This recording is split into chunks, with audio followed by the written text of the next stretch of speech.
I said, what would happen to our train of thought on Battle of the Bulge games if you took the game out of the box, you didn't look at the map, you didn't look at the starting units, you just pushed all that aside and you laid out the reinforcements. With that being said, I think I'm going to go ahead and take all my Battle of the Bulge games and sell them or send them to Noble Knight. I'm done playing Battle of the Bulge games because there's no possible way to play that game and ever have the Germans, even the Axis, even have a chance. So what's the use in playing the Battle of the Bulge games? We're going to discuss that tonight. Why play something you're not going to win from one side? Okay, perfect. Well, any initial thoughts on this?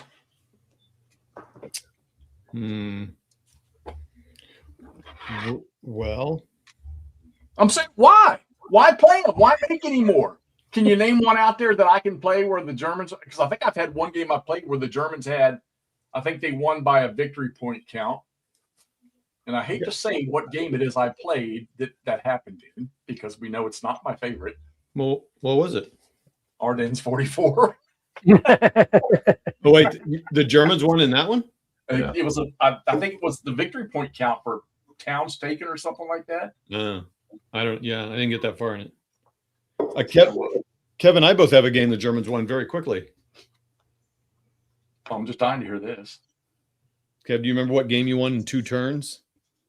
Oh, I was going back and looking at some videos as I was thinking about a game, and I found one of yours. I don't even know how long ago you played it, but you won it in 2 turns. And I was looking at my videos like, wait, I won it in 2 turns too. Oh, it must have been an SCS game. Mm-mm. No, what was it then? Deadly Woods. Oh, the Deadly Woods. Yeah. Well, yeah. There you go. That explains everything. Safe to say he won't play that one anymore. Yeah. Yeah. Oh, nice background, Jeff. Yeah, I was just kind of going back and like, why? So I remember playing it. I like chit pull games. I like that sort of thing. Why did I not want to keep that? I gave it back to Jeff. He loaned it to me. And the first bit, I was like, so I always sometimes go back and watch my own videos. Like, hey, what was I thinking? I was like, oh, I think I just was like, So Jeff, I won as the Germans, but I still was like, I don't want to keep this. Well, okay, so all right. Well, that's any game. But, you all are going to be my therapists tonight. Okay. So I've gone through all my Battle of the Bulge games. At least I think I have games that have, a full campaign, and I can't seem to scratch my head to remember. Did any of these have like smaller scenarios that I could play in these big games? Last Blitzkrieg does. Okay, so these are the only 3 that I've got left, and of course these are beasts. Yeah. I did start last Blitzkrieg once with LBW. I think we played a turn or 2, and then that just never panned out. I haven't touched Time for Trumpets, and I haven't touched Last Gamble yet. Of the 3 sitting here, I could probably pick up Last Blitzkrieg and start playing it, and get going because I know BC has these set up. But I think I really want to mess around with Last Gamble. I'm not enthused about Time for Trumpets yet because I think he took every Battle of the Bulge game, and I said this the other night, he took every Battle of the Bulge game that he's made over the years, many, many years, and I think he crammed everything into that box right there. And I just, while it's lovely looking and everything, I don't really hear too many people said a whole bunch of uplifting stuff about it. That it's too much of a nightmare to get through. And although I've seen some people playing it, I got a buddy down the road that played it 3 or 4 times. So, but with Bruno, so. But I'm going to pass this. But I really want to get Last Gamble. Kev, I know you've had Last Gamble on the table. It's been a while. It's been a few months that you've had it. Favorable, not favorable? Did it work for you? Can you play the campaign and have some fun with it, or do you need to break that down in scenarios? So I haven't played the campaign. I played a small early scenario, and then there is the high watermark scenario. And I played some of that, but not all of it.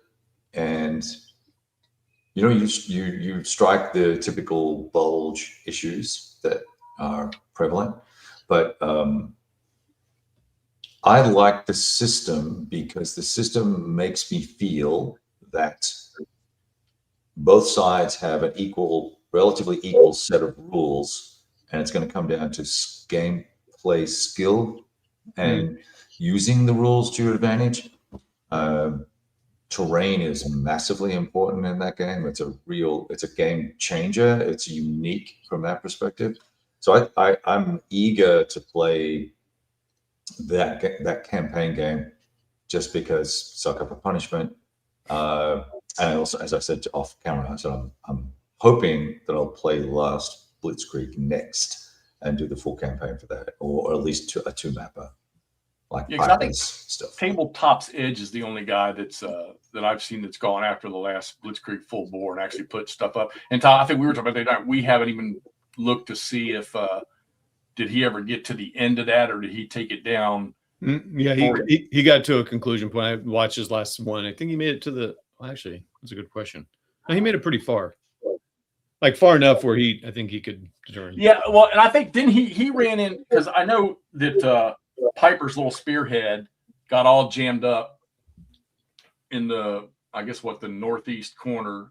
Sure. And I think he ran into the same problem playing last Blitzkrieg. Mm. I want to say that he didn't.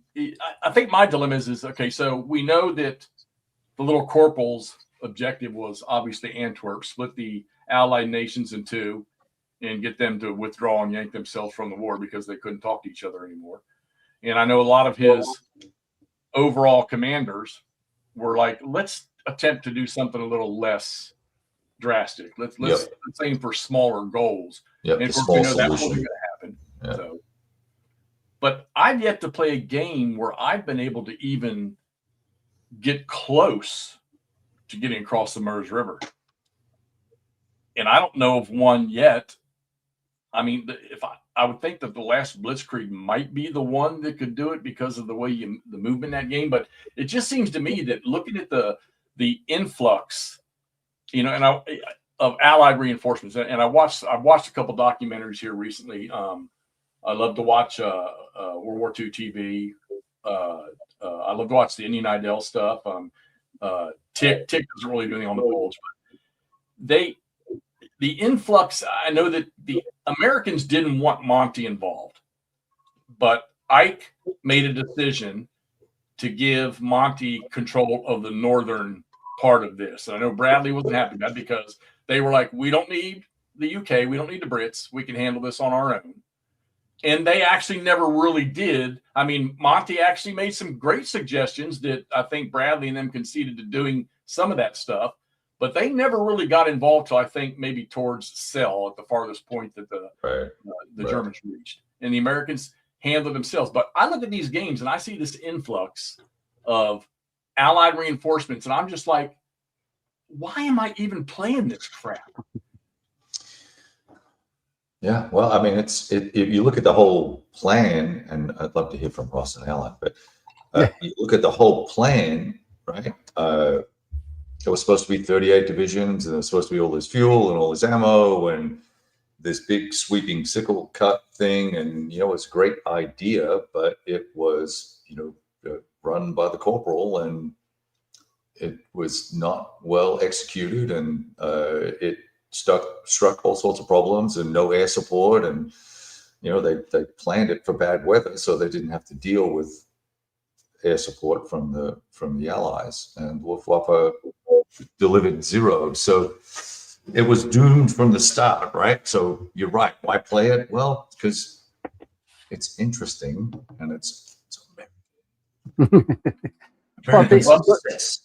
Go ahead, Alan, please. Yeah, I was going to say just kind of a little bit of different thought, because I'm more limited. I mean, you guys have played a lot of the operational Bulge stuff, and I'm more of a tactical guy, of course. But I have played some, and you mentioned Ardennes 44, which I played I think about three games of that.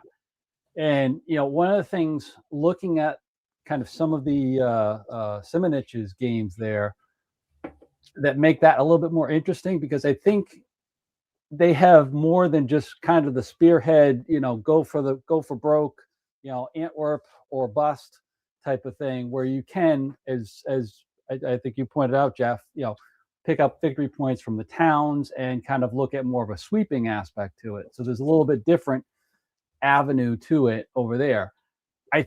My personal opinion, if I'm looking at, straight ahead, spearhead attack right to Antwerp, it's going to fail with all those reinforcements you talk about. in any game, it's just going to fail because you're just going to put up a brick wall someplace in the woods, and that's going to be it.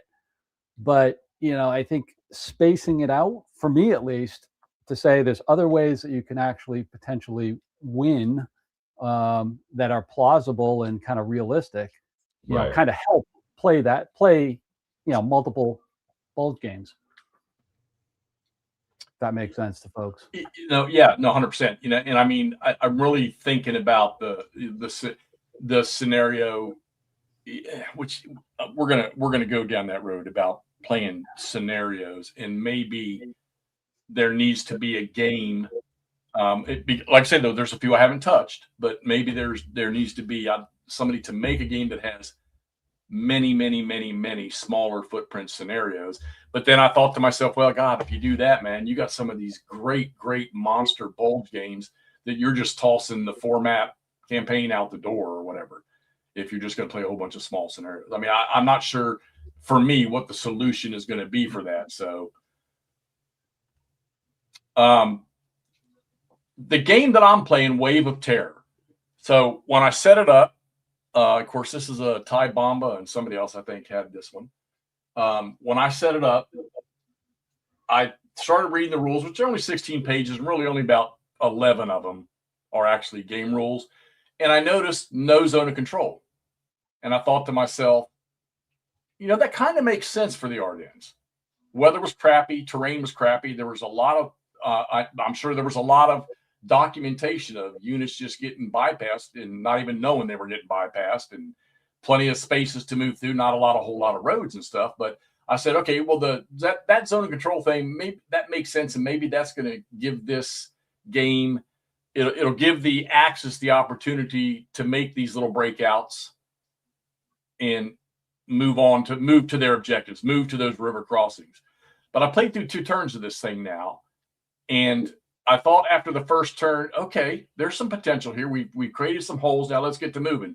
And then boom, 10th Armored, 9th Armored, 1st Infantry Division, 9th Infantry Division, 2nd Infantry Division, other units just start pouring onto the map on the 17th, the second game turn. And I'm like, okay, no, sorry. I'm going to shoot a video on this tomorrow. I'm going to post it. The game's coming down, and I'm moving on to something else. Anybody else played Wave of Terror? Anybody else ever seen Wave of Terror? I don't even know who it's made by anymore. Todd, you're on mute. One of our commenters has, but yeah, I had never heard of it before until you said something about it. Yeah, it's an XTR Corporation, which they've got a couple Civil War games that I've got that I actually quite enjoy. Sounds like a made-up 1980s game company name. Yeah, I mean, it's not the most gorgeous map, but it's not an ugly map for when it was made. But I really thought I had one here. So now I'm going to backtrack, and I'm going to say, of all the Battle of the Bulge games, I used to say that SPI's Bach am Rhein forever was my favorite Battle of the Bulge game. Just something about it. I liked it. Of course, it's funny because, Kev, I remember you asking me a question. I want to say it was about, even with the artillery rules or something like that, I think you mentioned to me or something about that. And I had not played it since I was much younger. Matter of fact, I think the last time I played it before this last year was in Germany in the 80s. I took it with me. And when I played it again here not too long ago, I was like, God damn it, he was right. This game is not as efficient as it could be. So it went out the door. Now, a game that I had played that I actually enjoyed on the Bulge was a smaller game called Bastogne or Bust. Mm-hmm. And I actually had a lot of fun with that. It had off-board movement, off-map movement. Even for the Germans, it had off-map stuff where you could get victory points for moving off-map into exits. Certain areas to the north and south of the map, mostly to the north. But yeah, but I'm just not finding it, guys. I mean, I need to find something. I need to find a solution, or actually, just not going to play Battle of the Bulge games anymore. I got to find an outlet for this. So I thought maybe we could talk a little bit too about, how about some favorite Bulge games? What are some good Bulge games? I'd like to hear from the audience too. What you guys find that's good for the Battle of the Bulge? Jeff, before people are posting games they like, but I see at least a couple people, Leslie Davis, some others, who I agree with that. First of all, I've never played a Bulge game, so I can't weigh in exactly, but Winnability or balance, however you want to phrase it, is pretty low on my list of what I even look for initially. Do you get a sense of the terrain and the limitations that creates operationally, strategically, tactically? It seems like looking at the maps, all these awesome snow maps and stuff, big forest maps, yes, you get that. That's much higher on my list. I'm more inclined to not care about, oh, if I play the Germans, I have no chance of winning this. If it gives some sense of what decision points there were, or what some of the challenges were, or the inevitability of losing becomes obvious, if that's what really happened, that is a learning experience in the game too. I think that has value, and I think some of the people in the audience are echoing that too. That's where I'm at. Right. And that's not having played any. I don't know. Spending 20, 30 hours playing something that is kind of a scripted. Maybe It doesn't sound super exciting, but it's still, as a learning experience, it seems like it would have value.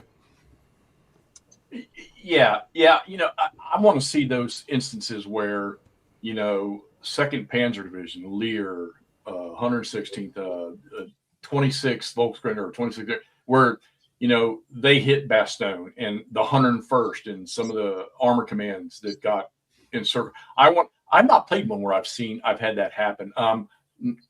Maybe with the exception of the first Ardennes from MMP, the SCS game, that's actually one that I do enjoy, is playing that. I don't care for the second one. I didn't like the second one at all, but I think I did have that situation there. But I'm most other Bulge games that I played, I'm not getting any of that. I'm not getting any potential breakout. Granted, weather sucked and the environment sucked, but I'm not getting any potential breakout in any other game that I've played where I can get those motorized or those mechanized forces moving for the Germans and cause some disruption, because they did it even in bad weather, even though they got stumped and placed in check down the road, but they were still able to get some spearheads out and moving. And I'm just not getting that in any games. I just want to know, is there one out there that I can find that with, and I'm going to get. And I get your point about, hey, if we play the game to see how the actual battle went down, the historical events went down, okay, fine. But I've always said that I'm one of those, give me the setup, give me the victory conditions, and let me go. Let me do my thing with it. And I'm just not, with a lot of other games I play, different things happen. I'm not getting that out of Bulge games. And that's why these questions are coming to my head. Why am I even playing them? Right. Well, one thought comes to mind, Jeff. I mean, it's the same old thing with all games. We have kind of God's eye view of, the battle itself. Do you think you need more fog of war in that, so that the Germans have a better opportunity to drive in, and the Americans just don't know what's going on, for a time being?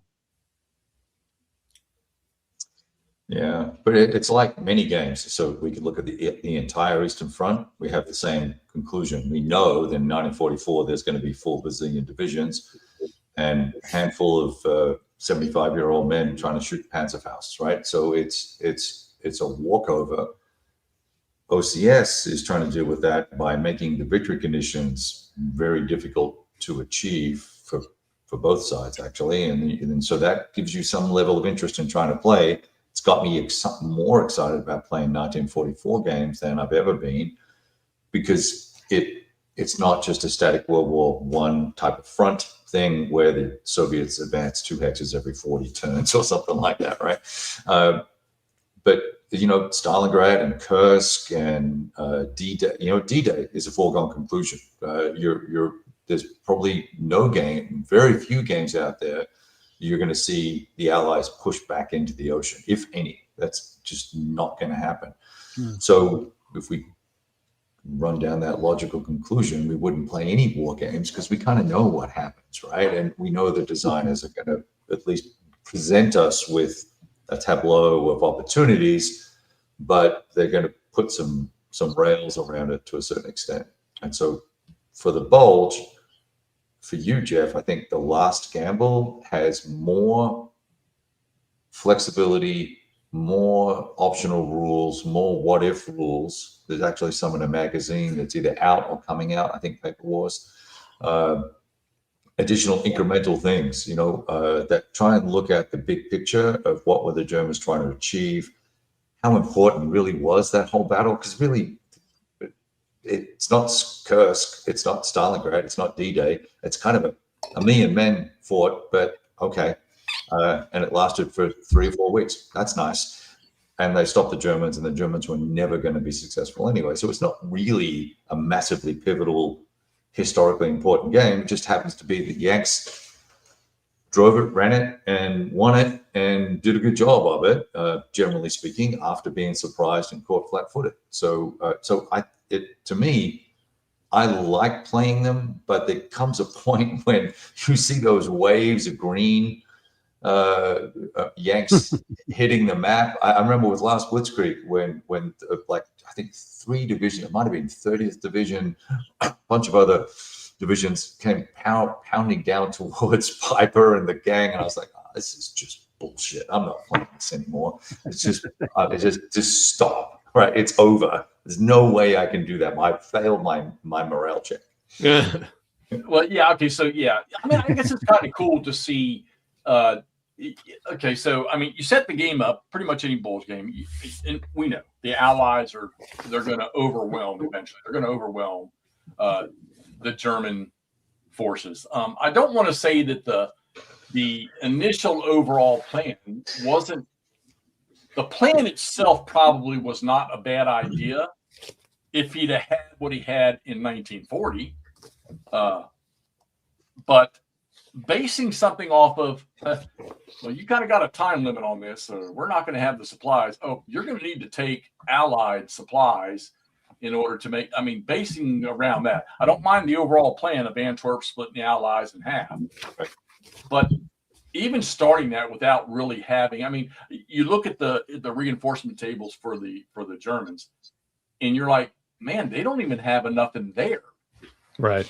To right. But they've lost. But they planned to have it. But they lost so much in Aachen and Herken Forest and all those guys further north. They lost battalions and battalions and battalions of guys trying to stop the Yanks from advancing. So they had planned to have 38 divisions. They end up having 30.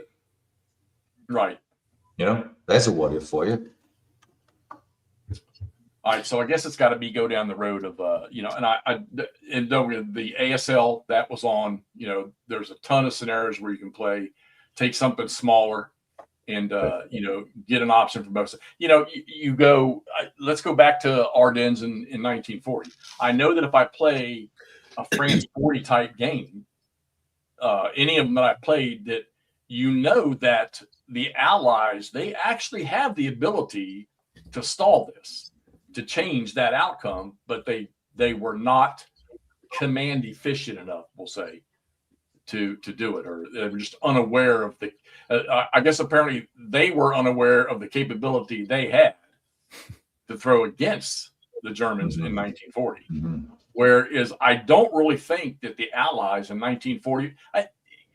Granted, some of the stories are just phenomenal about the things that went down during the Bulge. Yep. But in the back of my head, and I think in the back of all these leaders' heads, and even though I think, I'll go with Omar Bradley, I think all along the Allies knew, okay, this is kind of silly that they've surprised us in an area that we didn't think that they would. And but you know what? This is nothing we can't handle. We're going to trash them. And I think the Allies, they had to know that, or else they probably would have wanted the UK forces. They would have wanted Monty and the Brits to get headlong into this fight. But I think they honestly knew that they didn't need it. Even with the surprise on the 16th of December, I think the Allies knew they didn't need any support. So. Well, what have you guys played Bulge-wise? I know what Kev likes. Kev, you're playing a lot of this Race to Bastogne. I know Todd likes Race to Bastogne. There's a ton of scenarios in that, right? But that's all focused around Bastogne and the outlying villages. Yeah. It's 3 divisions, and then the 101st and I think 82nd as well. I don't know. I have to look at it. Yeah, I haven't got that far. I mean, but it's focused on a small part where, it's not worried about the whole. You can win that, if you want to say it like that, because, you're fighting for a little area there. It's just like, it's the same game as SCS Bastogne Screaming Eagles. It's the same exact game, essentially. Right. If you want to play it faster, Kev, you want to get tired of GTS. Not that you would get tired of GTS. You can just remember to go to that SCS. Well, I've played that game opposed 5 or 6 times, the Bulge one. Yeah, that's one of Andrew's favorite ones is Bastogne. Yeah, it's a great little game. It's a fun little game. I'll bet the SCS. As I was thinking about this conversation, I thought, you know what? I have never played a Bulge game all the way to, I don't know, whatever, into December, early January. Right. Usually because either I play like on Iron Tide, I just purposely played the 6-turn tournament scenario just to get a feel for the system. And I never played it before. And I wanted to get those reps in there. So very purposeful to do that. And even that, like if I had been playing the whole campaign, I would have stopped probably because if the Germans don't make some sort of progress, which I was not, then there's no really point to playing it because it's like they're not even right. You're not on track, right? And once you get off track, you're done. Yeah. So now I get it to where, like, say that I had made good progress, I was almost to the Muse, and then the Allies are coming. Then you should play it because then it's like, okay, now can the Allies really push them back enough or block them out or whatever they need to do? But I just realized, like, usually it's just going so bad for the attacker because I'm oftentimes soloing it that I just stop there. I think Ardennes 44, I only played like a couple turns and who knows what happened. Maybe I got distracted and sold it and bought it 4 more times or something. But I still think it's Zockbon that gets me on those games. I mean, I don't think you're not a Zockbon guy, pretty much. Yeah, what's your problem, Jeff? I'm just now dipping my toe in Zockbond, and I'm going in deep on it. I'm way into it. I get the premise of it. You're not overwhelming the game with counters. Yeah. More counters than necessary. And of course, I know from being a scout in the military that we could take 6 vehicles and we could cover a 5-mile front in a screen line. So I understand. Let's minimize the overwhelming amount of counters on a game map. Right. We can get a smaller footprint, and you're going to apply zone of control in a different format. But I think that's one of those rules in a game that, granted, I understand how it works and what it means, but I could be in the middle of playing in a pretty tense, vital situation or a battle or something, whatever, or an engagement, and I forget it. And then I violate the premise of the rule of the game, and I've accomplished something that should not have been allowed to have been accomplished because I skipped by a rule that I can't seem to maintain in my head. So and you're not looking for the Zockbons, so you're doing stuff that's like ignoring them, basically. Yeah, you don't think about it at that moment. And we have things in every game we play that we sometimes slip by. I mean, AFL's got to be one of the biggest ones. But I really think it's the Zockbon because I never say that whole Simonage series is bad. That's a great system, great series of games, and I still have 3 of them. I mean, France 40s, I love that game, and I still got the North Africa 41 over there. I still got Ukraine 43, and I still got Salerno. I did not buy Italy because, like I say, the system just doesn't. There's other things I'd rather play. So, I mean, France 40 is pretty determined. Why do you play that? And Zockbon. Yeah. It's funny because me, I prefer Eastern Front. Oh, right. Something about the operations in 1940 on the Western Front. I mean, where in 44, okay, so to me, what's the difference from 44 to 40 is either force limitation, I guess, but I love mobility. In 1940, the Germans used the hell out of mobility. So why aren't you an OCS player then? Why aren't you playing what is it? What's the Blitzkrieg Legend? Blitzkrieg Legend. Like that's an epic game, and even Guderian's Blitzkrieg 2 and Case Blue. I know it's big, but Case Blue, they're so dynamic. The little Smolensk game, that's super dynamic. You would love those. It's all about maneuver. Well, I sold my Case Blue. I still have all the other OCS games. Right. I did not order the latest one, though. I mean, I sold my Case Blue too, actually. So I wasn't going to play that, but I don't knock OCS, but I mean, if I'm going to choose, I'm going to play VCS over OCS. I'm going to play EFS over OCS if the people that I played online wouldn't cheat me and playing Vassal EFS. I didn't cheat you. You just played that. You quit. That's my excuse. He's playing more Vassal now. Will he play Vassal? Will he play Vassal with me one day? I'll play you EFS. I'm getting attached to Vassal now. I'm starting to do more. I mean, we're all of us here. That's what we're doing a lot of stuff. And now that I'm getting the hang of it and I can manipulate or operate the program a little better, it's and I've already come to the conclusion that I think last gamble, I want to play the Fall Blau campaign. It's going to have to be on Vassal because I'm not putting my monster table back up. I'm content with what I got over there right now. So I can see any big games. Like I know when I get to this last gamble, maybe I'll set up a one map where I can play a scenario to get used to it. But if I go to play the big game, it'll be on Vassal. So that's not. You're retired now, though, dude. You got like all kinds of time. I don't have all that time. Well, I mean, here's look. Anyway, it doesn't matter. I don't really feel like I've been working very hard for the last few years anyway, so it's not really a change. Don't tell anybody that. I don't want anyone to say, hey, by the way, I want some money back. I have not, Sleepy. I definitely have not played a Zombon game. But I will tell you, I've been having a lot of fun with the stuff that we've all been playing on Vassal and watching you guys, Todd and Ross played the ASL, which they need to do again because people really like that. But yeah, I'm getting it. I know Alan Camp and I are going to do a whole lot of stuff we got planned. He's doing this Panzer Grenadier thing right now, so I'm gonna I'm getting an itch for that. I only own the first box in that, but the Bulge is just one of those things that and other people were saying, Gettysburg, Waterloo, D-Day, the Bulge, all these major fights that if you ask somebody that really doesn't know a whole lot about history, you still probably got a good percentage that they're going to know Gettysburg. They're going to know Waterloo. They're going to know the Battle of the Bulge. I mean, they're going to know it by name. Maybe they don't know nothing about it.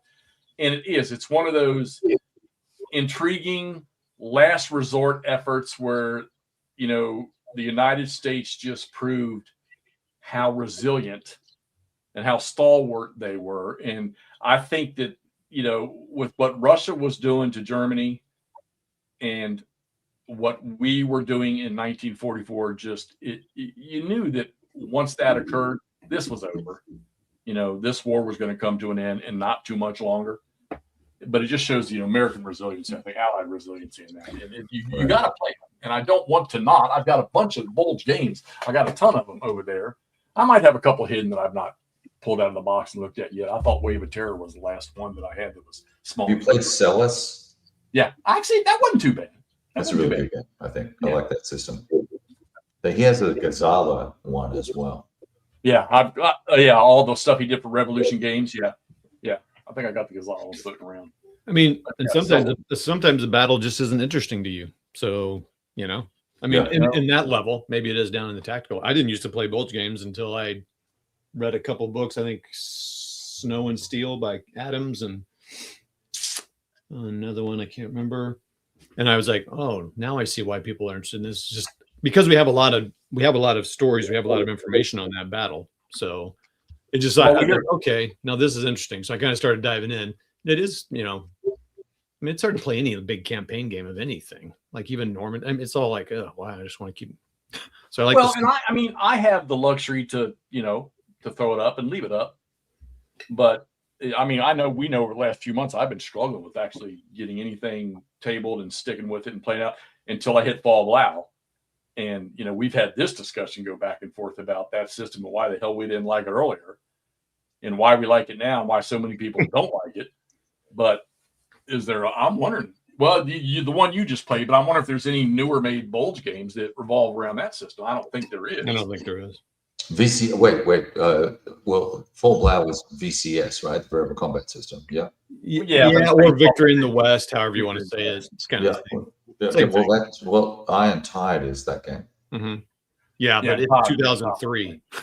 Yeah, well, okay, but I don't know how bad the OB is, but if the OB is accurate enough, then because you have to play that game. The game you were just playing, Todd, you have to play. I played that opposed like 3 or 4 times. Oh, okay.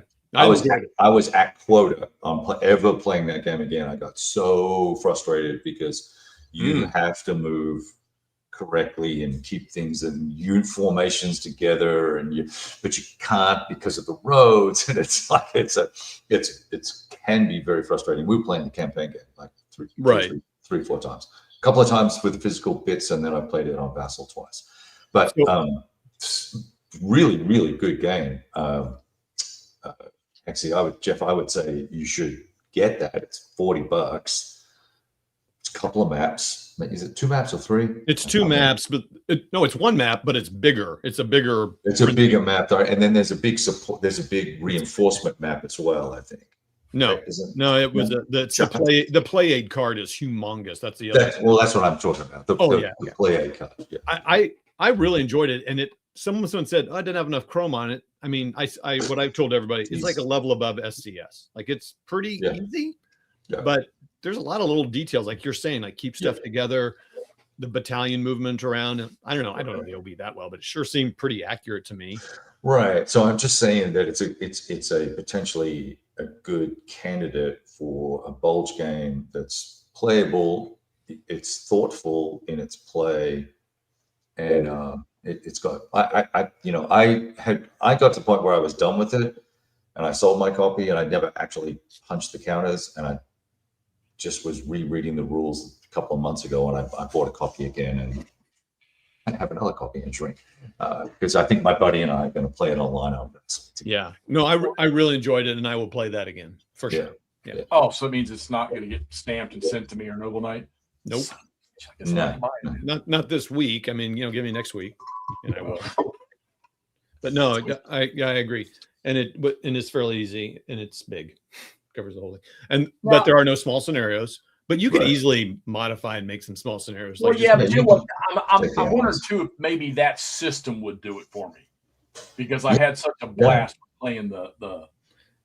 Well, it's a great system, right? I mean, those Kharkov battles and Full Blau and all that you can sit down and punch, and that's another.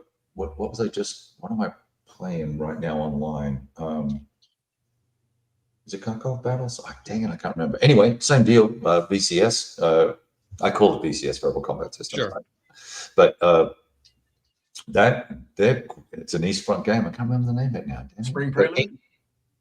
Yeah, that's it. Spring Prelude. Yeah. Or Prelude as we. And I just got that. Non-Americans like to say. So that's another maneuver game, man. It's really good, and it's got that unknowns about combat strength, and it's super straightforward. 20 pages of rules. Thanks for playing. Clay always bombards us. We have in our Facebook chat. Clay is probably one of the biggest proponents of somebody saying narrative. You with your stuff you do with your tactical stuff, where you're writing your I get the emails on your stories that you're writing and stuff. I'm sorry. I'm no, not at all. And I'm wondering if maybe I need to take that look too at Bulge games and try to build something or play scenarios and get the narrative there. Because like I said, I always talk about all the small little fights and all the little things that went on during the Bulge, some of the stories there. So that might be another way for me to look at it. I keep thinking to myself, man, can I get the Germans across the Meuse River? And I've not done it, and even if I did, they're not going to have nothing behind them. It's like you think about Gettysburg, you think about Pickett's charge, or they punched into the front of the line. There was a little hole there, but they had nothing to fill in behind it to exploit it. And I just feel that's even if I did get across the Meuse River, I'm not going to have nothing, and then the weather's going to clear up, and it doesn't matter because every freaking Allied airplane that has freaking rocket launchers and shit on it's going to tear everything up I got anyhow. They got across that river. So maybe I think your goals are too lofty. It may be. They may be. I mean, I think we play it just to understand the history and to relive the stories of the 101st or the 2nd or who knows, list them all out. The 99th, what they went through. Oh yeah, them in the 106th, 14th Cav group. I mean, I think those were the stories that captured me. Oh, it was what's the one that Time for Trumpets by McDonald was what got me to that book. Right. That's a great book. I mean, so like what's happened with me at ACW, because there's so many stories and again names, right? Like Todd did this or whatever. You know, you just like, oh my gosh, you get all these names and then you start to learn about who they are, and so you get to learn those personalities and what's going on. But now we have a McMurray here. What's up? He's got some Bulge games he's played. So how many times have you played Avalon Hills Battle of the Bulge? I was trying to think about that today. Like, probably somewhere in the neighborhood of 8 to 10 times. So you like, and how about Bastogne, the SCS one? The full campaign game, 4+ different scenarios, a bunch. Because I mean, for a minute there, we kept trying the different smaller scenarios, you know, over and over to see if we could get a different result. Try a different thing. Try a different thing. Try a different thing. The one Newville scenario is only one turn long. That one doesn't really count. But then there's the smaller one where you're trying to hit Warden and whatnot over to the east of Bastogne. That's a few turns long. Yeah. So why do you play? Why do you play it so much? Why have I played those two so much? About is there something about the Battle of the Bulge? Just those particular games you like? Bulge is cool. You've kind of got. I mean, the Bulge is cool. Period. Avalon Hills Battle of the Bulge is a delightful scale of game in terms of you can sit down and play it in 3 hours. You get the whole operation done in 3 hours. It reminds me of conflict games, Overlord for like D-Day. I enjoy playing. Like I had a good time playing Ardennes, right? And I had a good time playing Day of Days, but sometimes I don't have, 3-4 weeks to leave something on the table and play through it. And so it's nice to be able to just hammer it out in a night or two. Bastogne is just my favorite SCS game. It's a really good balance of the system where it's got, a good number of special rules in it, but at the same time, it doesn't overload it, trying to tack on a million extra special rules. Yeah. So I did want to ask you this question, McMurray, because I think more miniature gamers play this battle out. So why do miniature gamers play the Alamo so often? It's something you see in the miniature games. You see, there's a couple board games, but there's not that many. You see it in miniature all the time. The Alamo slaughterhouse, isn't it? So why are they battling the Alamo? I mean, it's kind of a foregone thing, isn't it? There's a lot. There is a lot to unpack there. Oh shit! It's not like you just unpacked it. First off, you've got this awkward. People call it the Carey test, right?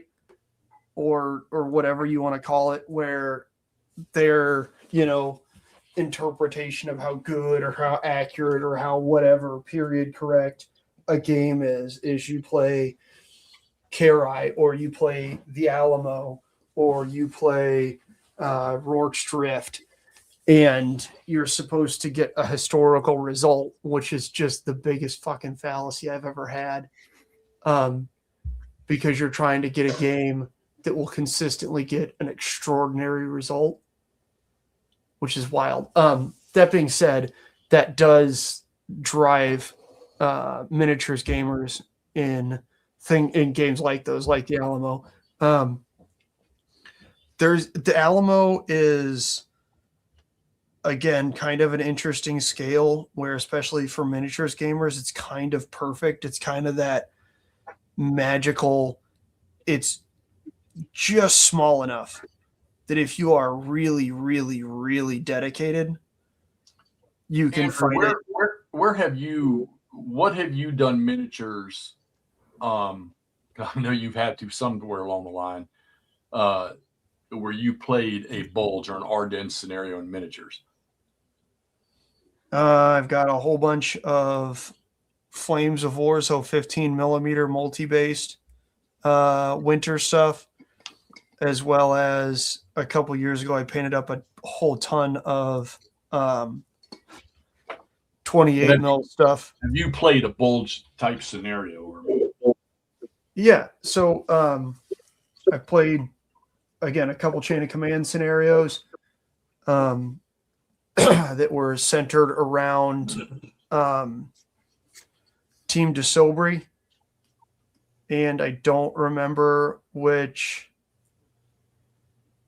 I know some of it was, I think, what, the 362nd Volksgrenadier. Does that sound right? Yeah, that's like that's the Noville stuff, right? Around Yeah. there.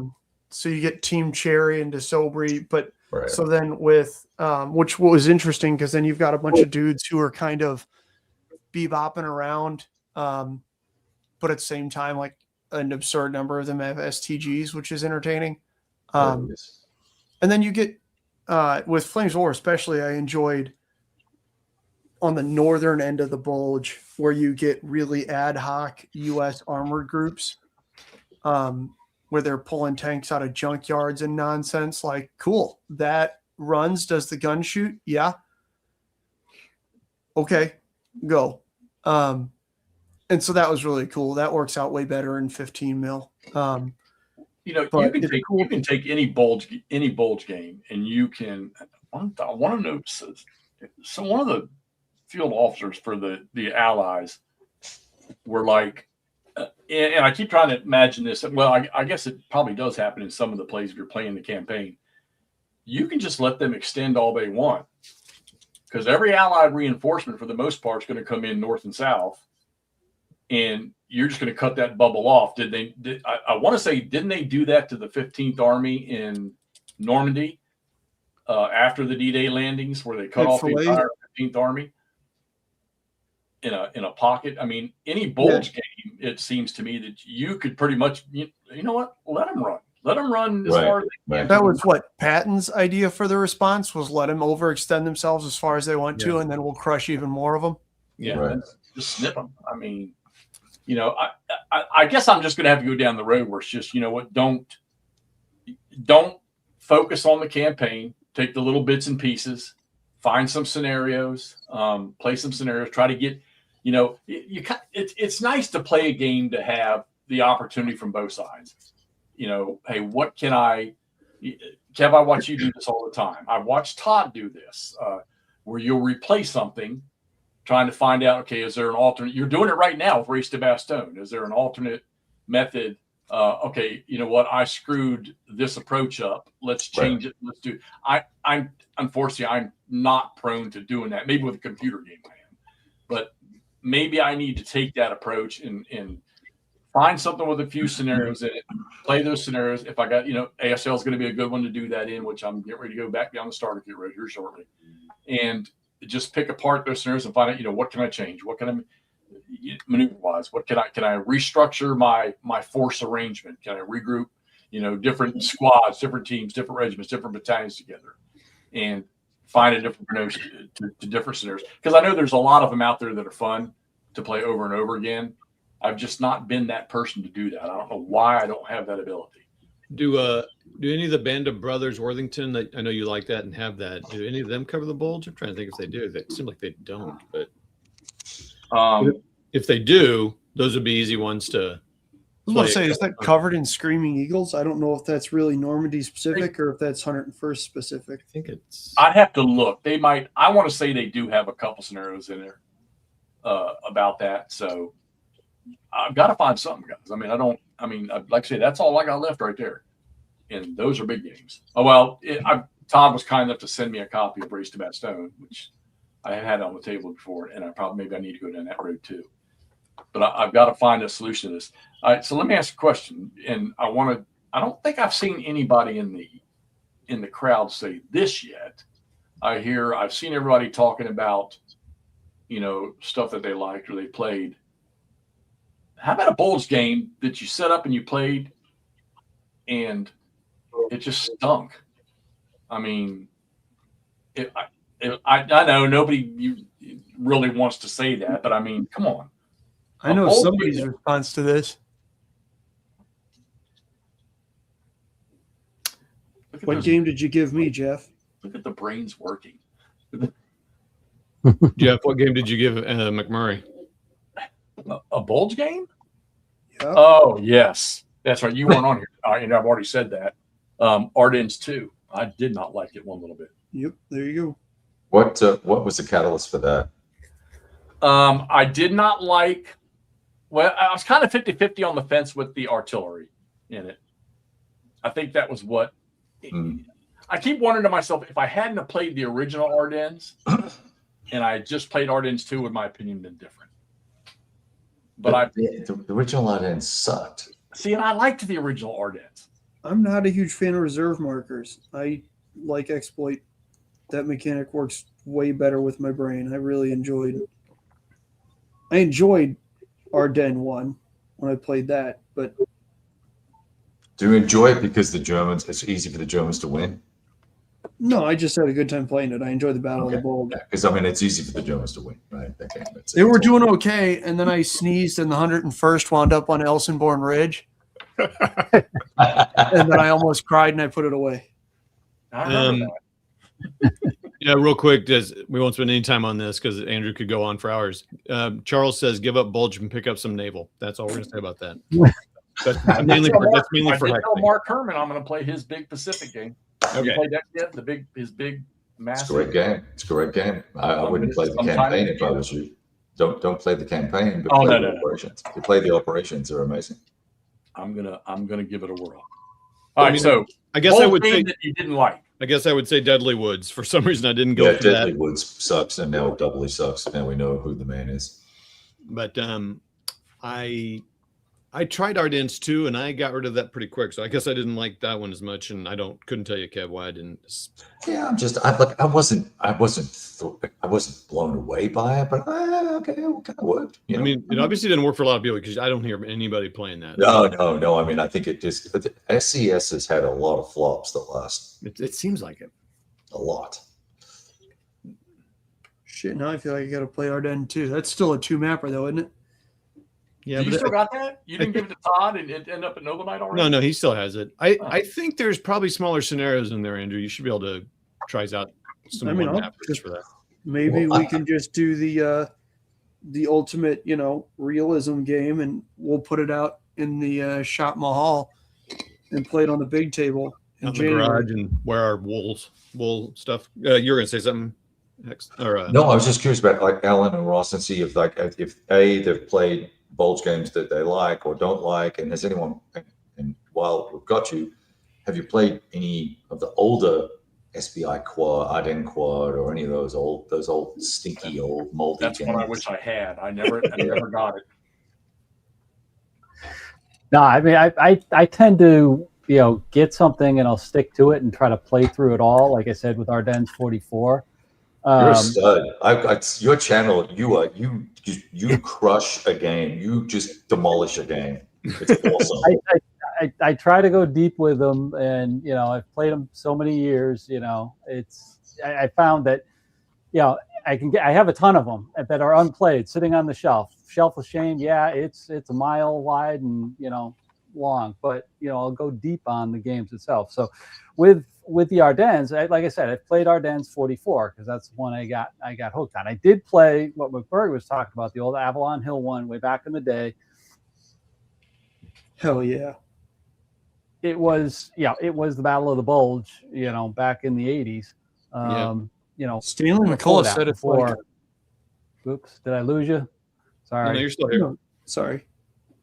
Did I lose you, or are you still there? You're here, but maybe we're not there for you. I think I lost. Well, okay, I'm going to interrupt Alan here until he comes back. So Ross said he hasn't played. Like, you literally have not played. You haven't even played ASL, Bulge? I've played some ASL. I was looking on Roar. I was trying to see if I've played enough ASL that I've definitely played some Bulge scenarios in ASL. I would have to go through my list and see, but I've never played any proper Bulge game. And that's because I'm like Alan. It was a decade and a half of ASL, some time off from wargaming generally, but then I've been on Civil War games for the past year and a half, and just now in the past month started playing Salerno 43. Very into that system. Very interesting. Big fan of Simonich's U.S. Civil War, and there's some overlap in the way of I can see how he thinks about these games. So I'm excited to play Arden 44. I'll certainly play that. Now, when that's comes. a perspective that I real quick though before we go on, I need to point this out real quick. Hold on, I'm gonna go solo for a second. Richard, this is for you, buddy. Right there. There it is. Right there. Get your calendar. Nice. That's right. I got it. He made those calendars, sent one for me and Mr. Wardrobe. I don't have mine yet. Okay.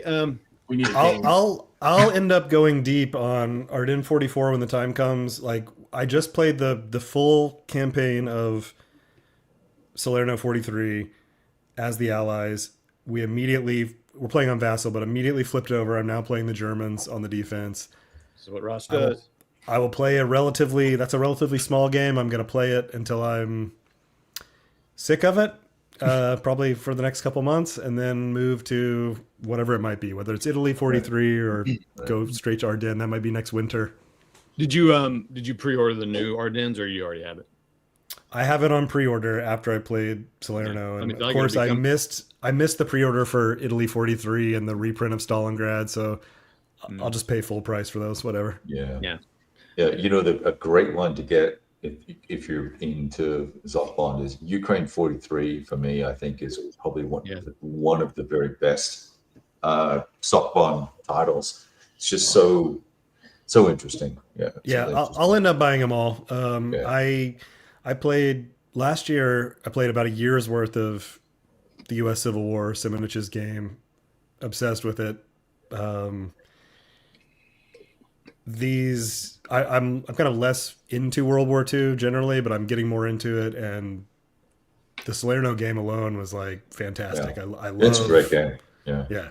I bought that. I didn't buy that because I didn't think I'd like that, and then I did buy it. It's set for a while, and then I played. I don't know. I enjoyed it. It's good small footprint, not hard to manage. Yeah, and the rule book, I think it's the cleanest rendition of the rules, and there's less extraneous extra pay. By the way, in like an Arden 44, there's a whole bunch of bullshit in it. That's cool, but I'm officially at quota with Arden 44. I will never play it again. I'm done with it. Kev, how about that right there? Have you played that TCS? That's 1/10 that's 28th Infantry Division, right? Oh yeah, that's awesome. That was one of the very first TCS games I played. It blew my mind. I had no idea you could actually do those things. I would love to get back to that to play the campaign because I only played 2 or 3 small scenarios. But I got a little spun up around the axle on iconography. Iconography, is that how you say it? All the icons, the bits, the little pictures. So I couldn't keep that straight because I'd never really seen that before. That was 20 years ago. So I set that crocodile hunter. Was it? Can you? I didn't think you could play that with the more. Sure, you can. Yeah, you can. You can do all the old games. They have retro edits for it. You're good to go. Iron Tide. Recency bias. Post 1990. Well, I mean, Arden 44. Yeah, I'm not going to lie. If you guys want a system that is not bad, and there's multiple games in it, the Simonich 4X games, they're good games. Yeah. I mean, pretty consistently, Arden 44 is up there with the top. I assume he's got the same thing that runs through at least Salerno and then the U.S. Civil War and it addresses some of Jeff's issue with the foregone conclusion issue of the kind of threshold of VPs. If you fall 5 behind or you get 5 ahead, no, is that not in Arden? No, and that's the problem. Okay, so you grind it out. Yeah, okay. and you once the Jabos hit, once the Air USA hits, it's if you are not close to winning, and the only way this is me talking, and I've only played opposed, it's either 3 or 4 times. It's a lot. And I've taken on the Germans 3 out of the 4 times. The last time I played, I went for the city count, and unfortunately, it was way too obvious that that's what I was doing. So my opponent kind of worked it out pretty quickly. But once you get the air coming in and these fuel issues start evolving, you're losing a division a turn, basically. So that hurts. And then you have basically every attack that Germans are doing ends up being 1-to-1 or 2-to-1. And with a 1d6 table and the way he does his stuff, you're done. You're losing. Yeah, you don't want you're 1-to-1. losing steps every turn, and you're not getting enough replacements. And there's some really interesting things about that Zophon system that I really like. That game doesn't bring those things to the table. I think Holland 44 does. Ukraine 43 does. Stalingrad does a fantastic job of that. Salerno does a great job of that. But there's tricks to that system, and I'm not going to spoil it for you because you're new to it. But there's tricks to that system that once you work it out, as the defender, you can't lose. I don't think. Interesting. Okay. But that's just me. That's because I played it a lot. I think that was their big first monster on the Bulge. Didn't SPI do an earlier one called Ardennes Offensive or something like that? Which is that? Oh yeah, there it is. Ardennes. Oh yeah, Walked on Rhine. Yeah. That was one of the early monsters. I've had a lot of people tell me not to waste my time playing it, and I've read the rules and I got sideways with the artillery stuff. I put the maps out and everything. I kind of want to play it. A friend gave it to me. I've got one, and it's 2 full copies in one box. But I don't know. You're the only person I know who loves it, sort of unequivocally. Yeah, but it's not at the top of my list anymore. So right. So I'd rather play Last Gamble or try BCS again. I will never play Type of Trumpets.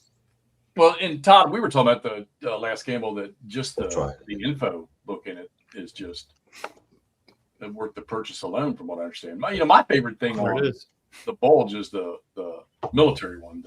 That's the only green book I got. I ran off with it when I left the Army from Fort Drum, and I still got it. It just ended up in my inventory. Mm-hmm. Absolutely. That's a great. So, and I understand you can buy all those things now. So Kev, did you say a game that you would like? Yeah, buy this one if you want to try Bulge. Like, what would your? Last Gamble. I would say Last Gamble if you're going to set it all up. Because it only has a couple of small scenarios, right? Yeah, they could use more small scenarios. Yeah, but otherwise, I'd probably say BCS. I think. I mean, I think. But well, what's your take on the Race for Bastogne right now? Because I know you've been grinding the daylight out of that game. Look, I have this love-hate relationship. Well, it's not even a love-hate. I have a hate-hate relationship with GTS. I want to know why I don't like it, and I want to know why I can't like it. And I thought Race to Bastogne would be the resolution of that, and I think I'm getting close. So I'm enjoying it more second time around. I'm now on to the 17th or the 18th of December, I think. But I would not pick it as a go-to Bulge game by any means. Really? No. Oh gosh, no. I mean, no. No, it's not. No, I would agree with Kevin. I like GTS. I would say I'd go, if you want to like focus on that, go for Bastogne SCS, because then you're going to get it played and you'll get it, and it's accurate. That's just too much. That's a lot of time to spend on it. And, I mean. 2 hour turns. I think you'd get lost in the weeds, and you wouldn't understand why you didn't win. Yes. I do have a question about the Last Gamble. So I have a local guy who I've been playing. I'm actually playing my very first opposed 40 whatever system, and we're playing Holland 44 because he loves it, and I'm like, sure, I'll play that. And so we're giving that a go. We're only a couple turns in, but so I've talked to him about it, and he's a long term. He's been gaming, for 50 years, whatever, long time. And he and a local buddy or whatever, maybe on Vassal, started to try the Last Gamble. And he goes, it just wore us out just trying to get through the exceptions and the things and the specifics and just got kind of, so I'm just curious, like, and he's plays a lot of complex games. So it's a lot. Any thoughts on that? I mean, well, it's a lot, but when you get reps in, it's like muscle memory, right? Okay. Same thing with GTS. Once you get the reps in and you can kind of go, I'll just roll the die and I'll work it out. Right. I got you. Roll the die and see whether it's worthwhile going through all the DRMs. Like there's some guys I play with online that I won't play certain games with because they have to go through every DRM. And I'm like, dude, stop, roll the die, and then we can work out whether it's even worthwhile working out all the bullshit that has to go with the game. I think there's part of that with The Last Gamble, but it's nuances around terrain and unfortunately, even though it has big X's, it gets very crowded because it's the Bulge. And but I think the cool thing about the system is that it's even for both sides. And most of the time, like with RM44, the way the values are structured on all the American units, even when you reduce a guy, he may as well not even be reduced, right? It just means his attack power is less, but his defense never goes down. But the defense is the same. I think it's 5 on both sides. And then they've got all the this elite business and shifts and all this sort of stuff, and it all works out very well for the defender because it's the Americans. But it's a balanced combat system, and it's an interesting movement system. Okay. And then you have all the exceptions and bits and pieces that go with it being the Bulge. But like I would play the high tide scenario if I was anybody. I would skip all the because the first 2 days, I guess, there's a lot of restrictions and things can't move and stuff can't go somewhere. And it's kind of Time for Trumpets has got like 75,000 pages of that. God. Right? It's insane. And the setup charts are just a freaking disaster. And so, but the Bulge, there's a lot of great charts in The Last Gamble. A lot of charts. There's a lot of charts that make it much, much easier to grok through your head to understand what's going on. That's an interesting point about Bulge games. It's kind of like they're all like that. They all have exceptions for the first day or two, and it's crazy. Well, remember, I was asking you about where was the German artillery barrage in your game in the morning, and then I realized in Wave of Terror there was not one either. Interesting point. Kev was mentioned, talking about like die roll modifiers. And Todd, I'm wondering too if maybe in the Victory in the West type games, because you're not browbeating yourself over the terrain modifiers and stuff like that. Yeah. It's a simple table of column or die roll shifts. And it's column shift. Yeah, you're going left to right. It's all column shifts, right? And that's what makes that game easy to play. You just run down the list, go 2 of those, 1 of those, and a box of naked lady tees, and I'm off to the races, right? That's Caddyshack. Wait, that wasn't in my game. That wasn't in my game. Oh, I'm already in pain because I can't play golf right now because it's too cold. So stop. It'll be warm. It's 80 was 80 Yeah, address that there, Kev, since you've played it. Oh man, don't be. I mean, it depends on who they are, right? I mean, if you play a lot of war games, I would say you just get after it. The rules are really well done too. That's the other thing, right? So the rules are. I don't have the rule book in front of me. The rule books are clean and concise. I mean, I'm not a huge fan. I would print it off and spiral bind it because that glossy paper is annoying and the binding is difficult. But all the footnotes and historical bits are all down the bottom in fine print. It's just the rules. You can read them, look them up. It's indexed well, I believe, from what I recall. Good index. It's a good. Yeah, and there's a metric shit ton of options. So if you want to have future gameplay and not play the absolute historical Bulge, you've got dozens and dozens of variations that you can try that are fascinating. To me, anyway. I'm going to address this one right here. Enemy Action Ardennes. So I got it a long time ago. I set it up, started to play it one time.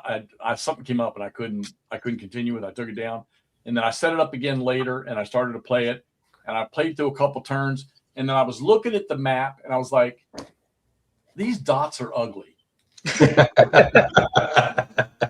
I was waiting for it. And it's like, I think that's why I've never bought those games from Decision, all those Beach Landing games, Tarawa or whatever the bunch they made. Oh, D-Day, yeah. I stayed in, and while I was playing the Enemy Action Ardennes, I think I was playing it during the time when was the next one? Kharkov? Was that the next one they were doing? Or Kharkov. That's why I think I set up, because I said, okay, let's jump on this so that when that East Front one comes out, I'll be ready for it. Man, I didn't even order it. I stayed away. Didn't want nothing to do with it. I don't like the combat resolution system. It's just annoying. Put three chits in if you've got armor. Put one chit in if you've got you're in the woods. Put another chit in, and then shake them all about and pull one out. It's just kind of goofy to me. Just give me a CRT with a D10. I play BCS with blind chit draw. I mean, I like the fact that they give you like 2 or 3 options for your activation. You know, you can pick one, play one. Whatever. I really like. I don't know. I like the maneuver part of BCS, and that's why I think maybe last Blitzkrieg might do it for me. Yep. Probably. But that's going to be something that'll be on Vassal. So, Alan, you were in the middle of telling us a story before your gerbils got underfed and died. Yeah, I got something going on with the internet here. I had to reboot and so forth and so on. No. I was just saying with Ardennes 44. You know, a couple things I like about that is that you can play the full campaign, and then but you do have a couple options to play like the halves and the half campaigns, I'll call it, where you can do like the front end, like what Todd did with Iron Tide there, where you just played, it was just a couple days turns to get started. And one of the things I found interesting is starting the back end of it, when they're up towards Bastogne and they're up, almost to their limit, starting off there, so you don't have to worry about that schedule and timetable type of thing.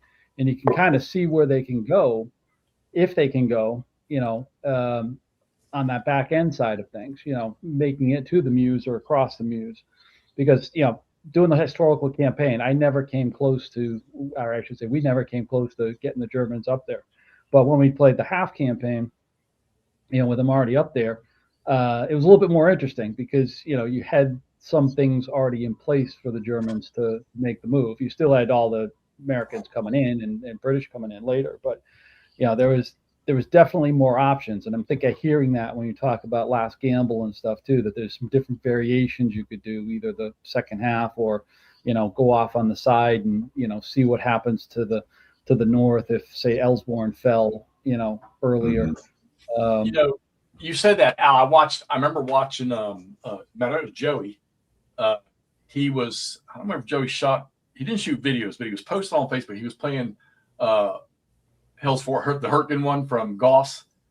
And I remember he spent a lot of time breaking down his forces into the subunits and combining, whether it was infantry with anti-tank or whatever like that. And I mean, I'm talking, he had to have spent days doing that. And then I remember somebody sort of badgered him a little bit about, well, why are you doing that? And I put myself into that picture. I'm like, okay, he's really put, and I don't do this. And a couple of you guys, you do this, and I wished I did. You would think I would from being freaking from a military background, is trying to decide, hey, what's going to work good together? Mm-hmm. And games that you do that in, well, obviously Squad Leader is going to be a good one to do that in, where you can mix, your ground forces up. But what Bulge games? I mean, obviously you can do it in Gauss, but do we even have any Bulge games outside of that represent combined arms really well, where you get your go ahead, Todd, say it. So Iron Tide does, and it gives you the freedom of all the armor are battalions. Everything else is a regiment and brigade. I mean, there's exceptions, but and they've only got like 1 point or 2 points of firepower, whatever you want to call it, attack power. So they're really weak. But what they do is they add that combined arms. So what you want to do is, like, if we're going to really push here, you move your support, your tanks over, and you got your support, and you put them with these infantry divisions or infantry regiments. Yeah. And if you put it in each hex, you're going to get 6 shifts to the right. I mean, you're probably not going to make that happen, but you can. And they do combined, so that's combined arms, and then division integrity, as division integrity. Saying, that gives you. So if you have your 2 or 3 or maybe 4 sometimes things all together, then you get another shift to the right. So to me, that was really cool. I mean, I kind of equated it to BCS, the way it has its kind of abstracted support, make some support. Then they're kind of out there, which I always thought was really cool. Then you don't have to worry about hassling around with moving stuff around. Right. But this was a small enough game where it didn't feel cumbersome. Like, But what is cool is it does make you think about it, because their 6 movement isn't much on the roads even. That was kind of cool too. That represents good, because when I went to Germany, this, my first 4 years over there, we still had combat support companies before they moved us all, split us all up and put us in headquarters units. And as a combat support company, I mean, come on, we had ground surveillance, we had mortar, we had a scouts, we had engineers, we had all the different your little, what guys you call them, organic or inherent little units in there that you can apply. And we would get, we'll call it subbed out. We might send of our 6 scout vehicles, we might send one section of 2 vehicles out in front of a tank company, and it worked. And when the BCS system, I think they took all the things that we want to see in combined arms, and the key word you said, abstracted. They yanked it out and they put it in a simplified system. And I think the only thing people struggle with, and I know, Todd, you and I have had this discussion, is, well, how do we apply these? I mean, when and I think the thing is, and I'm wondering if a lot of people can't get about hump, if they're part of that parent formation and you've got 88 sitting in there in a support position, those 88s apply to all of those units in that parent. Maybe one gun went out over here, maybe 2 guns went out over there. And I think that is great, because it's just a lot less accountability, allowing you to play the game with a little more free flow in it.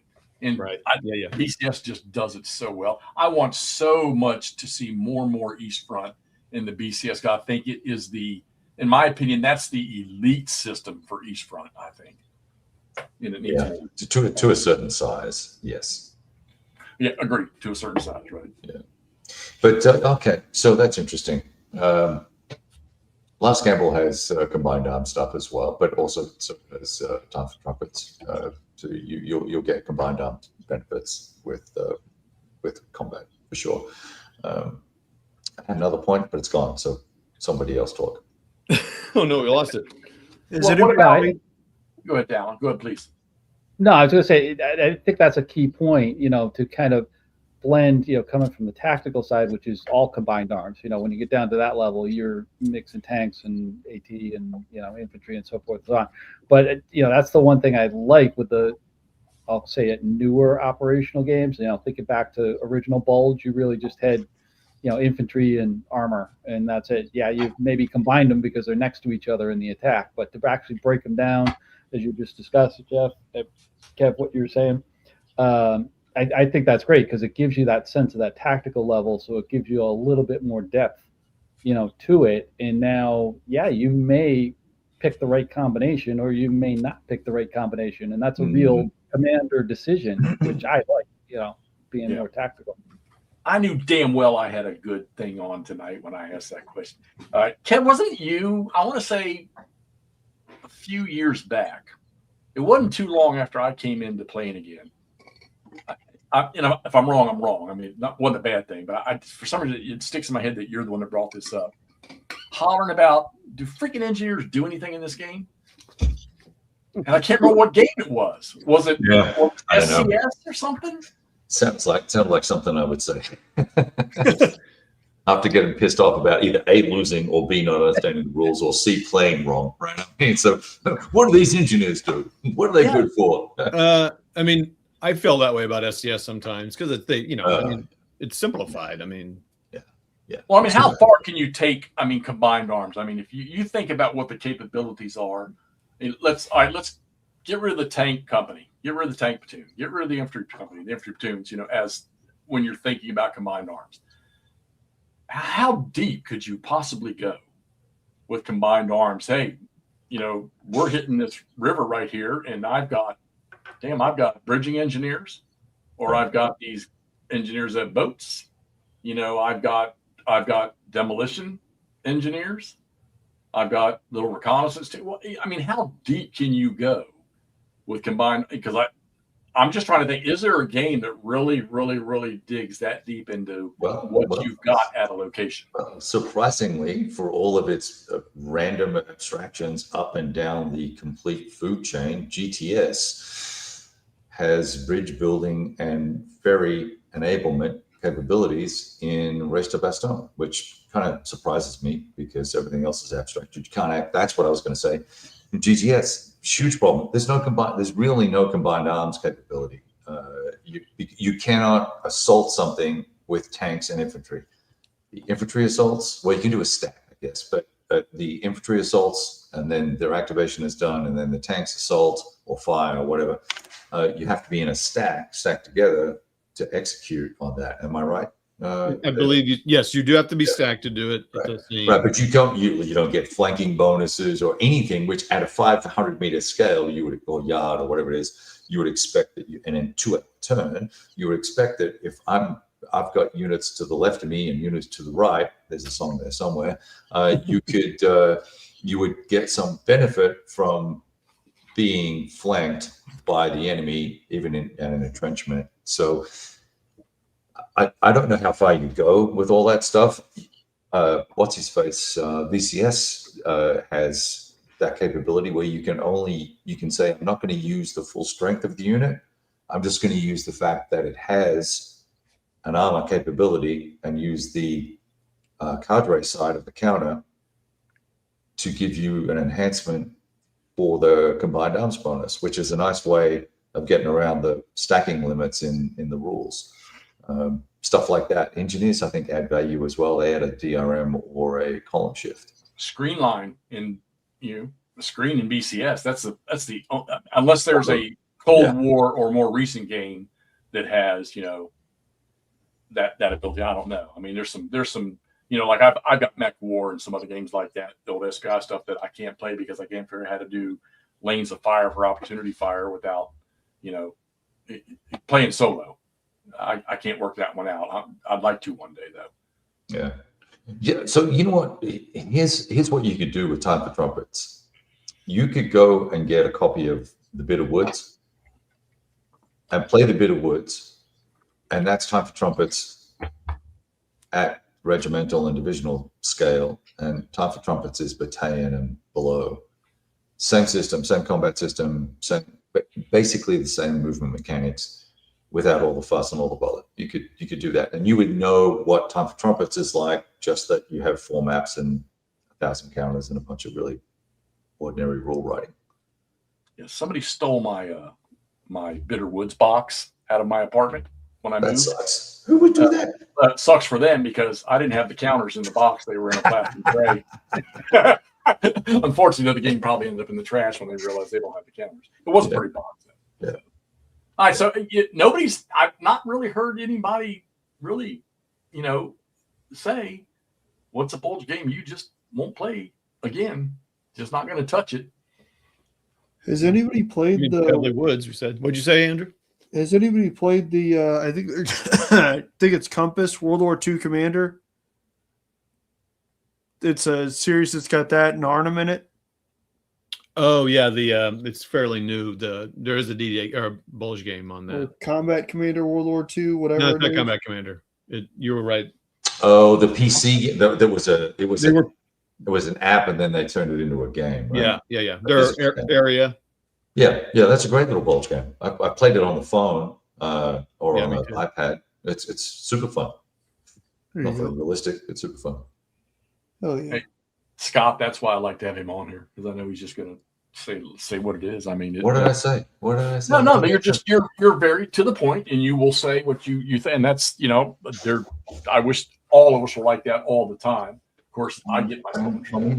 What am I going to do? Like lie to you guys? It's probably you might like it. It's probably a pretty good game. Should give it a chance. I mean, if it really, really sucks, and I haven't said anything really, really sucks. I'm not a fan of Time for Trumpets just because I've played it with Bruno. I love Bruno. Bruno is an awesome guy, and I like Bitter Woods, but Time for Trumpets is just not well developed and not well edited, and it's not his fault. The game system is great. Look at here. The implementation of it sucks. Look at here. Look at Slug Onyx. What's going on, bro? That's Kyle, right?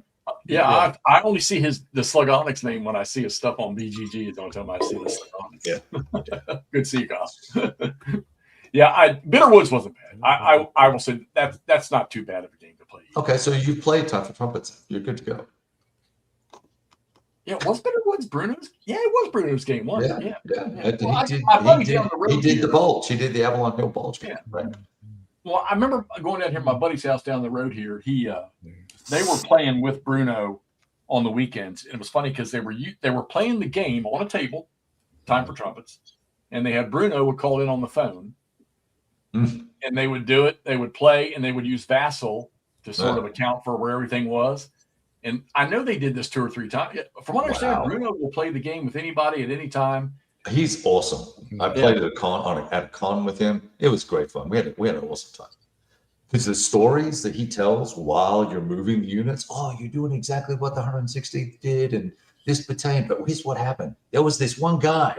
Yeah, that stuff's awesome. That's so awesome. And I wish that was in the game, right? All his innate knowledge. He was a weapons tester for the Army for still I think up until he was 70 or something. Oh, really? He tested the M1 Abrams, M1A1 Abrams in every terrain you can imagine. They took tanks up to Alaska, opened all the hatches, sat them outside for 2 days, and then they tested them. Took them all the way down to Guatemala or some Nicaragua or somewhere and did the same thing and tested them. He's fired, driven, run every weapons platform that you've probably ever sat in, Jeff. That's pretty awesome. He's a super freaking interesting dude. He is a great guy. Yeah, and the struggle is though that's the struggle with knowing so much. They put it in their game, and then you're trying to play it, and you're like, yeah. I mean, I just was going through this historical book, right? You just showed that, Jeff, right. and Kev, and I flipped through this couple times. I haven't read it yet. I mean, this is the main reason I bought the game, but man, I just was noticing, like, Dan, he takes every division, tells you who's attached to him, what regiments are in, and then has a paragraph-long commentary on it. These guys fought in the Hurtgen. They had 1,000 new guys who were terrible, and they only had 40% of their vehicles. I mean, I'm like, this is awesome. Now those guys, Danny and Bruno, know this stuff in their brain. Yes. Whereas I'm going to read it and forget it as soon as I shut this thing. But this is why people like the Bulge, because there's there's not this much data on every battle. So, well, you got to know too that Band of Brothers probably triggered a lot of people's. Oh, I need to learn about this. People probably didn't know anything about it. Now, how about this right here? So I didn't even think about this. What good? And Randy, this is, I mean, you liked it, you played it. That's awesome. I'm going to pose this question. What good would a lightweight Bulge game do you? I mean, it's just what Andrew was just, well, I'm asking. I'm because you know me and you know what I play. That's what I'm saying. What do you get out of a lightweight Bulge game? I mean, fun. Get out of here with that. It's just a shorter game. I mean, it might be a good intro for somebody, or on the road type of thing, or just somebody who wants to kill a couple hours. And you get the feel, that you're commanding these troops to do the thing. And that I was reading somebody talking about it, and they really like to actually complete a game. Yeah. How about completing a game? That's cool. We don't do that here, except for Andrew. Yeah, I mean, on that vein, I mean, I wasn't going to bring this up because I think it's really lightweight. But going back to, Access and Allies put out a Bulge game that I taught my son, and we could play it in an evening, and it was kind of fun. I mean, there was once you played it 2 or 3 times, you kind of figured out what the strategy is going to be with it, and how to knock it out. But it was fun. When you have an 11-year-old, it's a good way to introduce it because it's got miniatures and it's a game. Yeah. So the lightweight stuff can have some value just to play and get people into it. It's kind of like simple rules for Great Battles of the American Civil War. Why would anybody play that? That's ridiculous. Somebody's going to have an aneurysm. I saw that. Now, is that going to make that game actually playable for dumbasses like me? I mean, that's what what's up, Kev?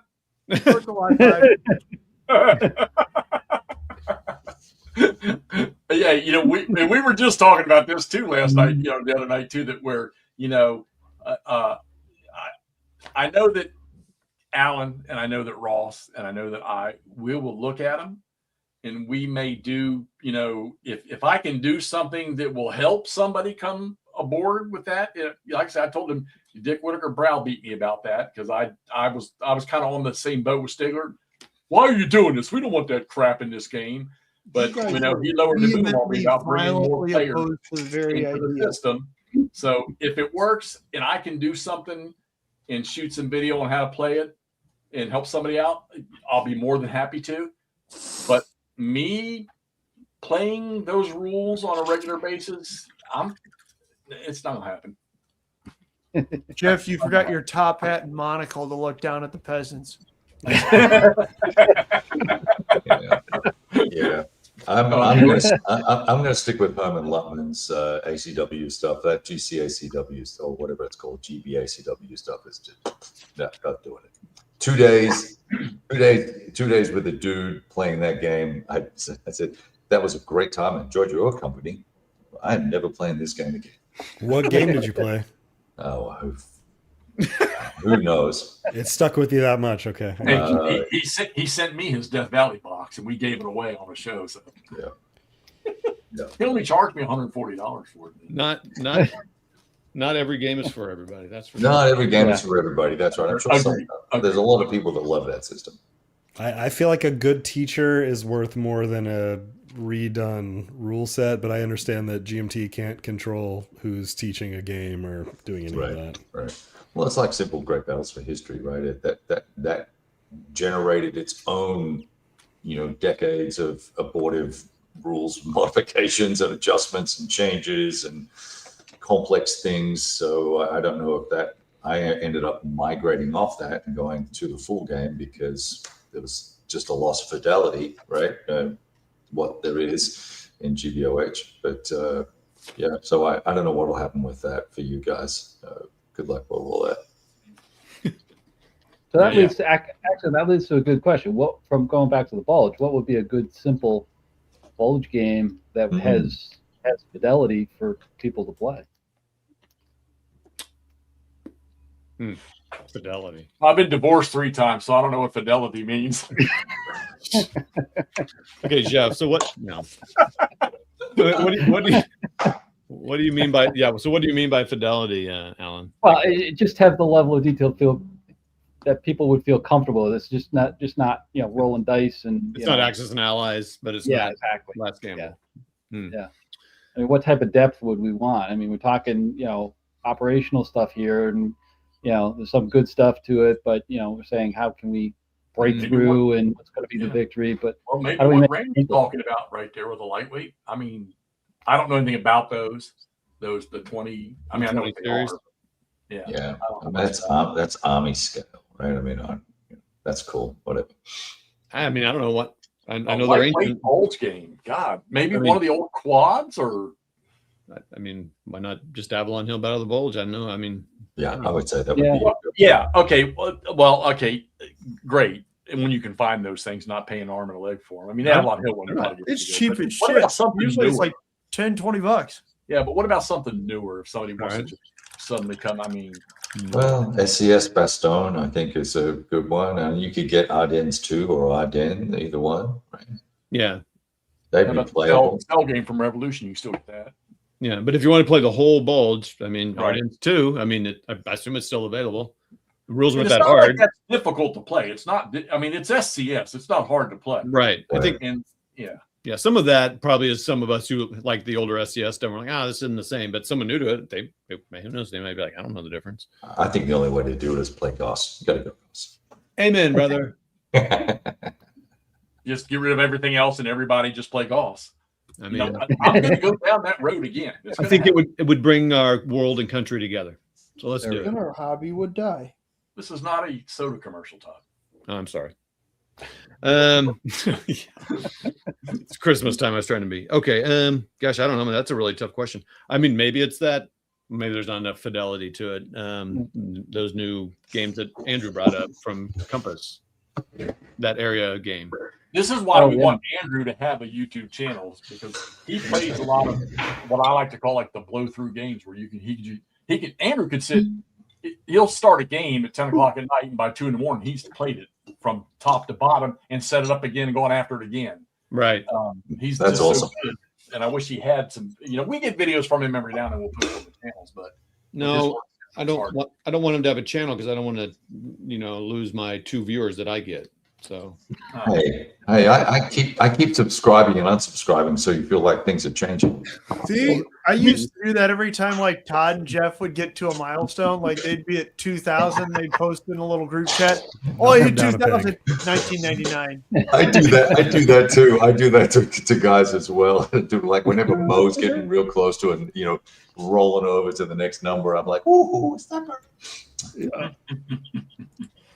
yeah, God, Kyle, you're right. The ACW does. There's a lot of systems out there. Speaking of which, What is SK?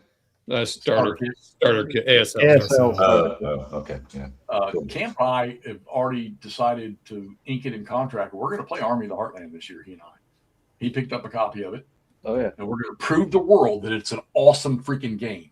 Oh, wow, you are so brave. That is so cool. I've looked at that thing a couple of times. It's like I had a guy offer to give me a copy of it. I was like, Take it. Give it to me if you don't want it. yeah. What is that?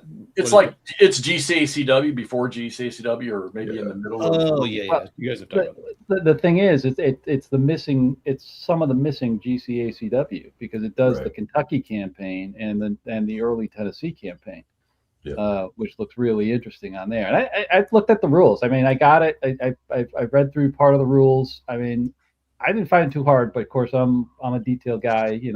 GBACW, GCACW.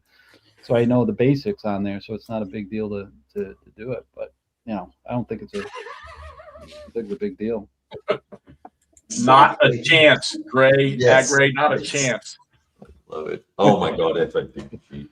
That's Well, not, there are games for everybody. We're very inclusive. That's right. you're And, right. Okay, so right here, McMurray, you didn't get this Landsrath Ridge game, did you? The point-to-point thing. No, but I've played that in miniature several times trying to duplicate Lyle Bauk. Yeah. I don't. I own one point-to-point game, and that's the Napoleonic Wars because somebody gave it to me and I played it once. It was fun. Yeah, but Landsrath Ridge is a little different though. It's that solo by That's a David. solo by Thompson. David Brown. I don't. Yeah. I mean, I've heard good things about it. I mean, it's interesting because that's a good solo experience. Well, I'm that would not be a sure. game where you get a story out of it, I would think. Yeah. It's not a war game. Okay. It's a resource management game. It's Yeah, not. right. It may feel like a war game, and it may have a war theme. Yeah. I'm not Right. sure it's really a war game. Like Yeah. there's really not a lot of kinetic I things. mean, he led with its resource management. yeah. But, No, wow, Compass is doing. They're doing. no way, really? That's No, interesting. aren't they doing No. the Victory Games Civil War? Yes. Yeah. Yeah, Yes. Eric Yeah, Smith's. they are. Eric Smith's Yeah. stuff.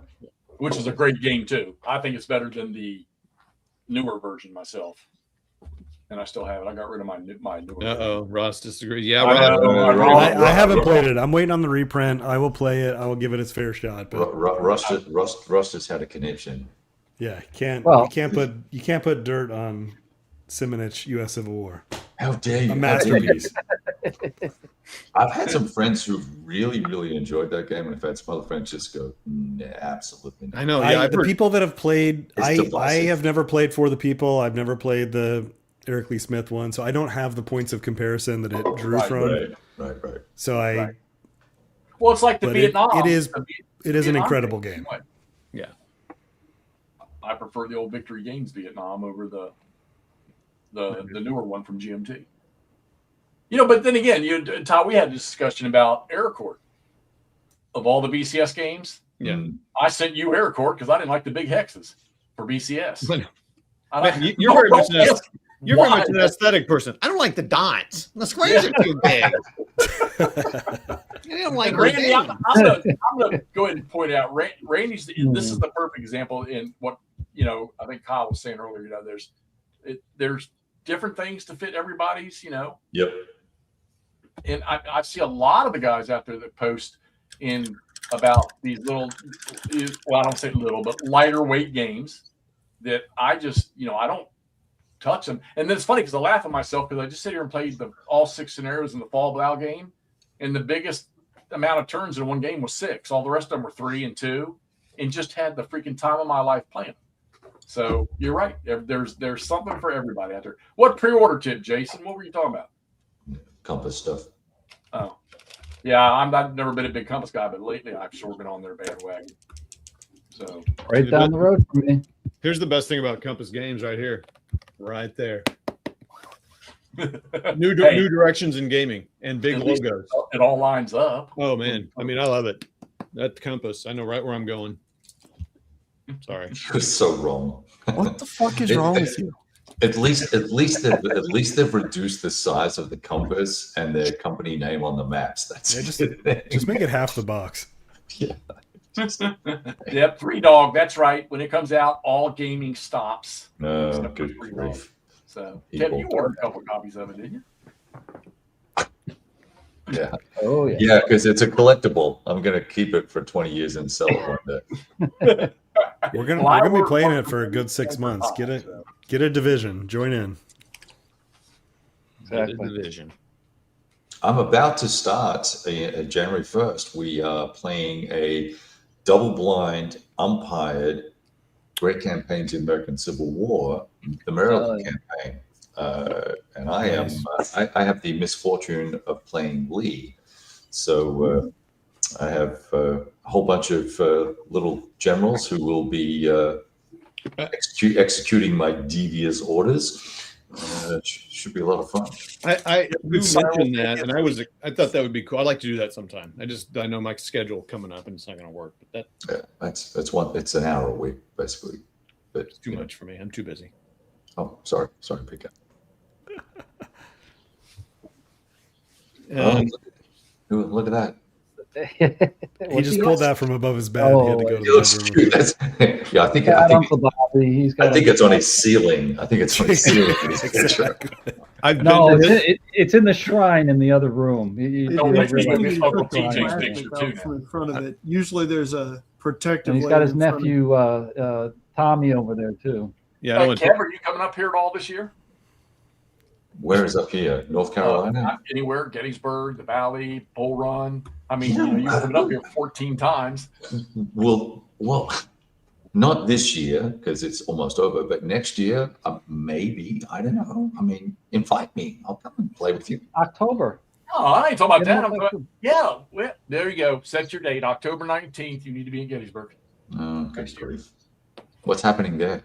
We're gonna have a get together. We've been putting it out on every live stream.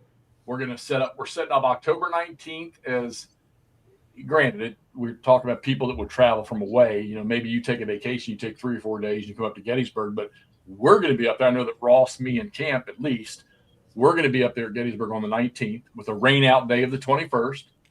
And I'm going to that's a Monday and a Wednesday. I'm going to get tour guide Phil. I'm going to set him up ahead of time so that he'll spend the day with us out there and just, if anybody wants to come down and get together and hang out and do a little tour of the battlefield, that's what we're going to do. Okay. Well, I mean, I have done it a couple of times, but to hang out with you guys, you esteemed gentlemen, oh my god, I would consider doing it again. You can stand like a flamingo next to the Dan Sickles Memorial like I did. Which I went to for the first time just because of McMurray.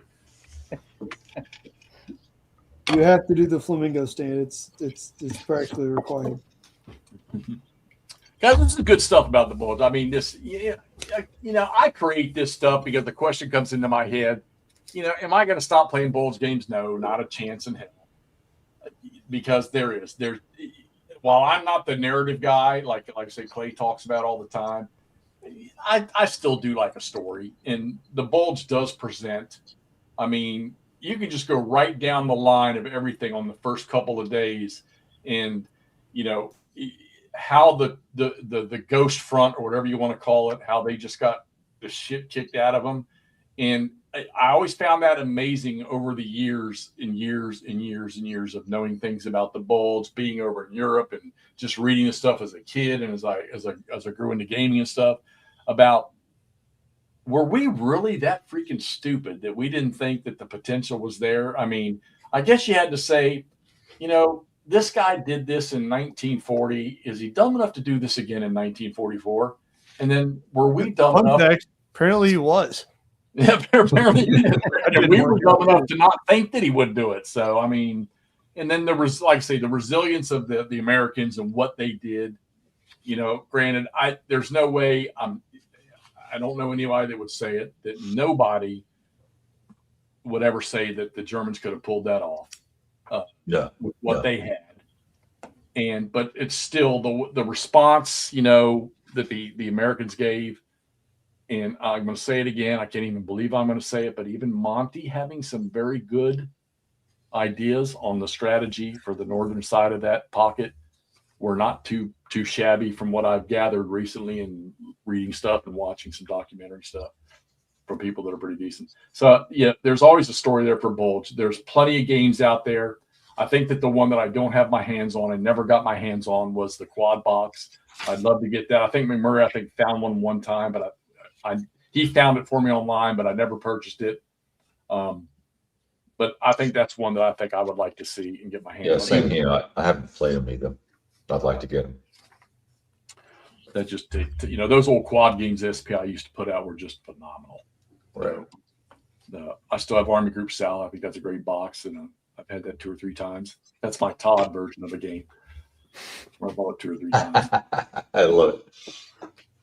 But yeah, I mean, come on. A lot of viewers in here tonight. Any final comments before we shut this thing off tonight on the Bulge or Ardennes? Recommendations, things to stay away from, game that you think you would get, that somebody would get enjoyment out. I know we've already talked about people coming in, new games to play, but something that you really enjoyed playing that had to do with the Battle of the Bulge, whether it's from Squad Leader to freaking Goss. Any recommendation for anybody out there at all for detail and not too hard to play? I did like what Scott Rowland said, who's offered to teach me VCS, said, why are we talking so much about Bulge games? Let's get going. He wants to get going right now. Scott will get you on with VCS, Last Blitzkrieg right now in Basel. Scott, I need to take you up on that. Well, he keeps offering it to you. I know he's going to stop eventually. He's going to charge you. Wait, Todd, you don't know how to play VCS? You played VCS. I played it like 5 times. I had 5 different people try to teach me, and I'm just like, I think that, like Jeff was saying, the biggest thing I struggle with is all the different armor types: red, hard, soft, right. included, not included. I have a hard time just like, what? I mean, I get all the stuff that people say, oh, this is hard to comprehend, like the blob and the crossing the stream. That stuff all makes sense to me. It's just knowing which thing has a sight on makes you stop. You know, it's just the terminology. Right. Stopping, I'm absolutely. stopping. Yeah. It's just like, what? I mean, again, I just haven't understood it yet. I think what I need to do is like what happened with GTS. I need to play with a Scott or somebody a long game and just not know what I'm doing for a while, and then eventually it'll like click. I'm like, oh, okay, I get what's happening now. That's probably all I have to do. Yeah. I'm terrified. So you're where I am with GTS, right? So that's interesting with BCS. Yeah, no, that's exactly what it is. I want to like it, and if they come out with that Market Garden game, I think I would want to play that. Like big, I think it could be really good. It's pretty interesting because the last year when I was up at St. Louis, we played Valley of Tears for 3 days. Right? Yeah. So I pulled out Last Blitzkrieg and I was like, I'm going to set this up. I'm going to get after it, and I'm just because I got it down and I pulled the rule book out and looked at it and went, oh shit. You know, and I looked at all those counters. I was like, oh man, no, I don't count. Do I have the intestinal fortitude to actually make this happen? And that's why I pivoted to GTS Best On. Yeah, that's funny. Best On. Yeah. All right, Ross, what's your next Battle of the Bulge game you're going to play, buddy? I know you got a whole list of them there. I'm going to play Ardennes 44 for sure. Ardennes. It'll probably be next winter, so probably a year from now we'll revisit it. Well, he'll play it like 4 or 5 times, mind you, the entire. When this went through my brain for this to do this stream tonight, I was telling myself, you know what? There had to be something that went on in December in the East Front that I can go play. Something. And just avoid the Bulge altogether. But no, that'll never happen. I mean, you should. That'd be interesting. Like no one else is doing it. I mean, everyone else is. I'm playing the Bulge. I mean, that's what I did. Well, yeah, but everything you would play in December of 1944 on these fronts, you had the Germans run with their tails between. It didn't have to be 44. It can be. There's a bunch of other years. I don't know if you know that. Oh no, there was a couple, wasn't there? Sorry to be such snow. I always count on Todd to keep me straight. So. Yeah, way to be a dick, Todd. Yep, that's what I do. Good game, Kyle. Very good game. Yeah, Camp and I eventually we're going to go down that road. Maybe drag Ross along with us. But these guys, these two are just they're GBACW dogs. I mean, I'd have to say even with all the stuff that that we all play. I mean, Camp's really handy with Panzer and some other stuff. And I wish I had the freaking mind trap that those two have when it comes to picking up rules. And for those of you all, if you want to get a glimpse of the depth of GBACW, just keep track with a Sound Like Thunder. Mm-hmm. They're playing Into the Woods, and and don't take this the wrong way. They're playing it at the grinding pace because they're paying attention to everything that's going on. That's another game with a lot of special rules in the early phase of that fight. But they're shooting this thing in 2 to 3 hour bursts, and it's well worth watching what him and his buddy Sean is, I think. Yeah, what they're doing. Yeah, we're playing tomorrow morning, so we've been a couple weeks off, so we got to get refreshed. And I got 20 something hours in, 4 turns in of 20 or whatever. Wow, it's a grind. You're a stud, dog. I'll be done with Into the Woods when I'm done with Into the Woods. So. Hey, can I know I tried to share Alan's channel, but Ross, I don't have your channel name. What's your channel name again? Yeah, it's a Sound Like Thunder. I'll post it in here. Yeah, I don't know if you can do links or not because it gets probably not. Oh, you can. Okay. Yeah. All right. If you're on here, you can do it. You're having find it. Just real quick, I wanted to we talked about this at the very beginning, and then Arthur was mentioning it. So the Tabletop's Edge is who we talked about at the very beginning. But I went to look at his video. He had 30 videos posted, super videos, right? Like he goes through every move of Last Blitzkrieg. Fantastic. RVT. Don't forget RVT. Yeah, RVT's got good stuff. But this is the guy that played it, and he tells you, like, in the first few turns, he's like, okay, I'm doing this, and this is the modifier. So he's very clear. It's very good. He only went to December 21st. So I went and looked at his 30 videos, and I looked at the very last one. And he goes, December 21st, I think I've kind of hit. I didn't watch it because, I was listening. But so he didn't make it. Right. He made it far, I guess. 5 days, 6 days. But which is he does the playthrough with he talks through it step by step what he's doing with each formation he's moving. RBT analysis. He does a rules breakdown and a deep analysis on how to make things work in the game and how to use the formations and stuff. And I think he's revisiting it now too. So there's two guys, RVT, Robert Van Tol, and Tabletop's Edge. You want good BCS detail, along with what's his name from that does the stuff for MMP. He hasn't done anything recently. I think he did Air Corpus. He does all the rules explanations for MMP.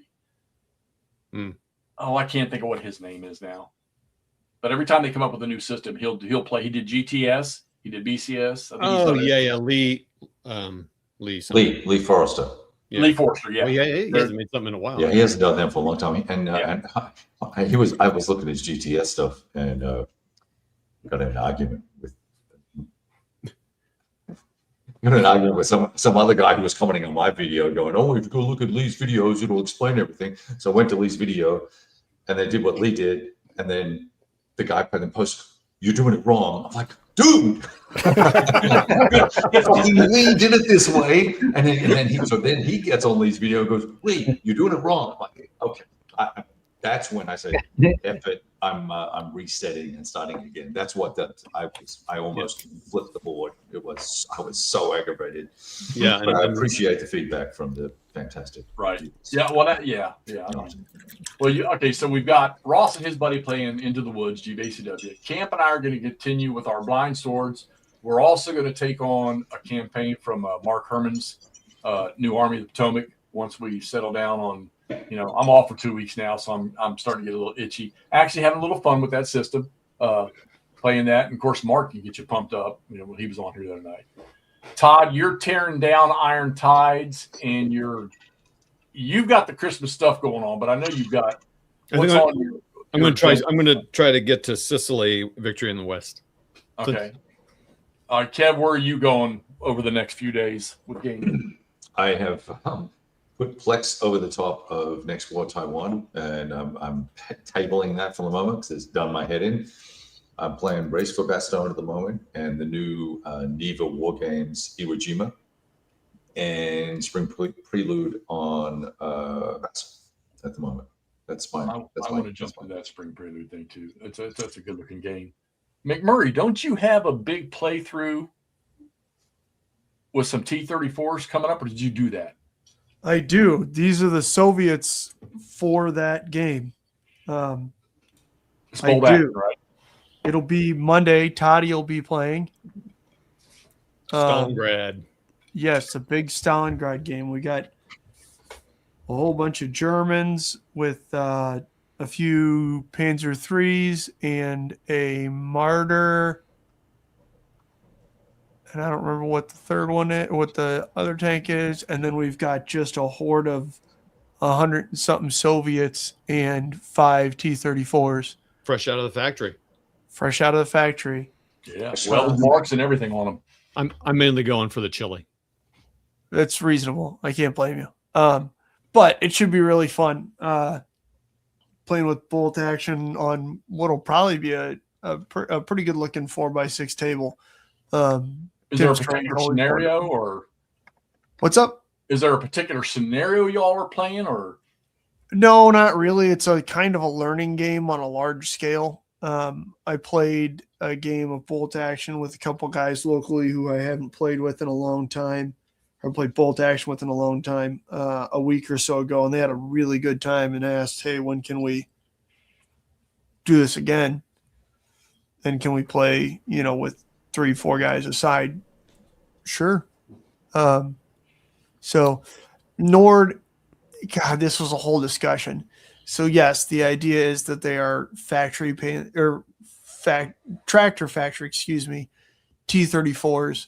There's some really cool pictures of a T-34 trolling around outside the tractor factory. That's like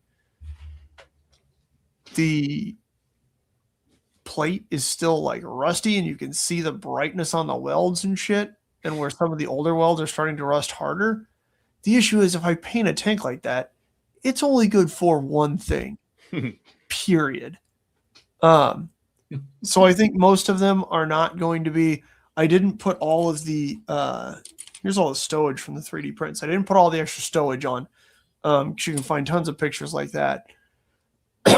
But so I'm thinking I might just stick with kind of the classic green, maybe whitewash one of them, or whitewash on top one of the turrets, something like that. So it looks like somebody got yelled at, like, "Hey, Ivan, who gives a shit? Just get it off the line. It doesn't even have an optic. It doesn't have optics on it." Point blank in the city. Exactly. Yeah. There's that's really cool. I think it's in Beaver's book where he talks about reading, accounts of Soviet tankers who are quite literally sighting down the bore of the main gun on a T-34 to put direct fire into like houses and basements that the Germans were in. And then they'd slam around home, close the bore, fire, and then go to the next one, which is good stuff. Wild as shit. And I can't imagine that actually working almost at all. But just in terms of looking down a T-34 76 barrel, your field of view, even 100 yards away, is going to be like 10 feet around. Talk about focus. If that. Well, no, I mean, it's not that. It's just acquiring the target inside of that thing between a loader and a commander. Makes you wonder why the Russians built their commander's hatches opening to the front. Well, it's just one of those, again, those two guys trying to talk while neither one of them is remotely in a situation where they feel like moving or doing their job or anything like that. And they are probably just screaming at each other at the same time. That'd be wild. Yeah, Scott, that's what I was talking about with Flames of War. Absolutely. All right, let's close this thing out. So let's just plain and simple, guys. There's guys and gals that are out there. Appreciate all the bodies that came on here tonight, all the input from the chat and everything. It was great stuff, guys. I mean, I wish I could have read every note and responded to every note. I know the guys did the best they could to pick up a lot of stuff. And if we missed anything from some of you guys, my apologies. Yeah, you can always send a comment. I know my email is also on the YouTube channel. If you want to, you can probably get hold of any one of these guys in any manner of methods. But the plain and simple truth is just because I posed a question about I'm throwing all my Bulge games in the trash, that's bullshit. There's a game for everybody out there dealing with the Ardennes, whatever, 40 or 44, especially with the Bulge. There's easy play stuff. There's depth stuff. There's, all the way down to squad level stuff that you can play. A lot of Bulge games at battalion and regiment level out there, a lot of operational type stuff. It's just a plain and simple fact that maneuver in the Ardennes, breakout, running all the way to the river just was not going to happen no matter what you did, because even if you did have the weather environment to do it, the Allies were just going to slaughter your ass with airplanes. So get out there, play your Bulge games, play the ones you like. And Kyle said it earlier, just look up on yourself. If you got one you haven't played, pull it down and play it. See what you think of it. You might find a hidden gem in there. My hidden gem was Bastogne or Bust. Old game. Turned out to be a fun game to play. Small footprint. Get them out and play them. Kev, thanks for coming on here tonight. Ross, Alan, Todd, McMurray, appreciate it. I kind of wish Mo would have had time. He's probably doing hockey tonight. Hope everybody has a great Christmas. Look for all of us to play something new here. I'm sure you'll see videos posted or live streams posted. And everybody have a great New Year's too. And we'll see y'all next year where we're planning our end of year show. And we'll talk to y'all later. See ya. See ya. Bye, everyone. Later, guys. Good to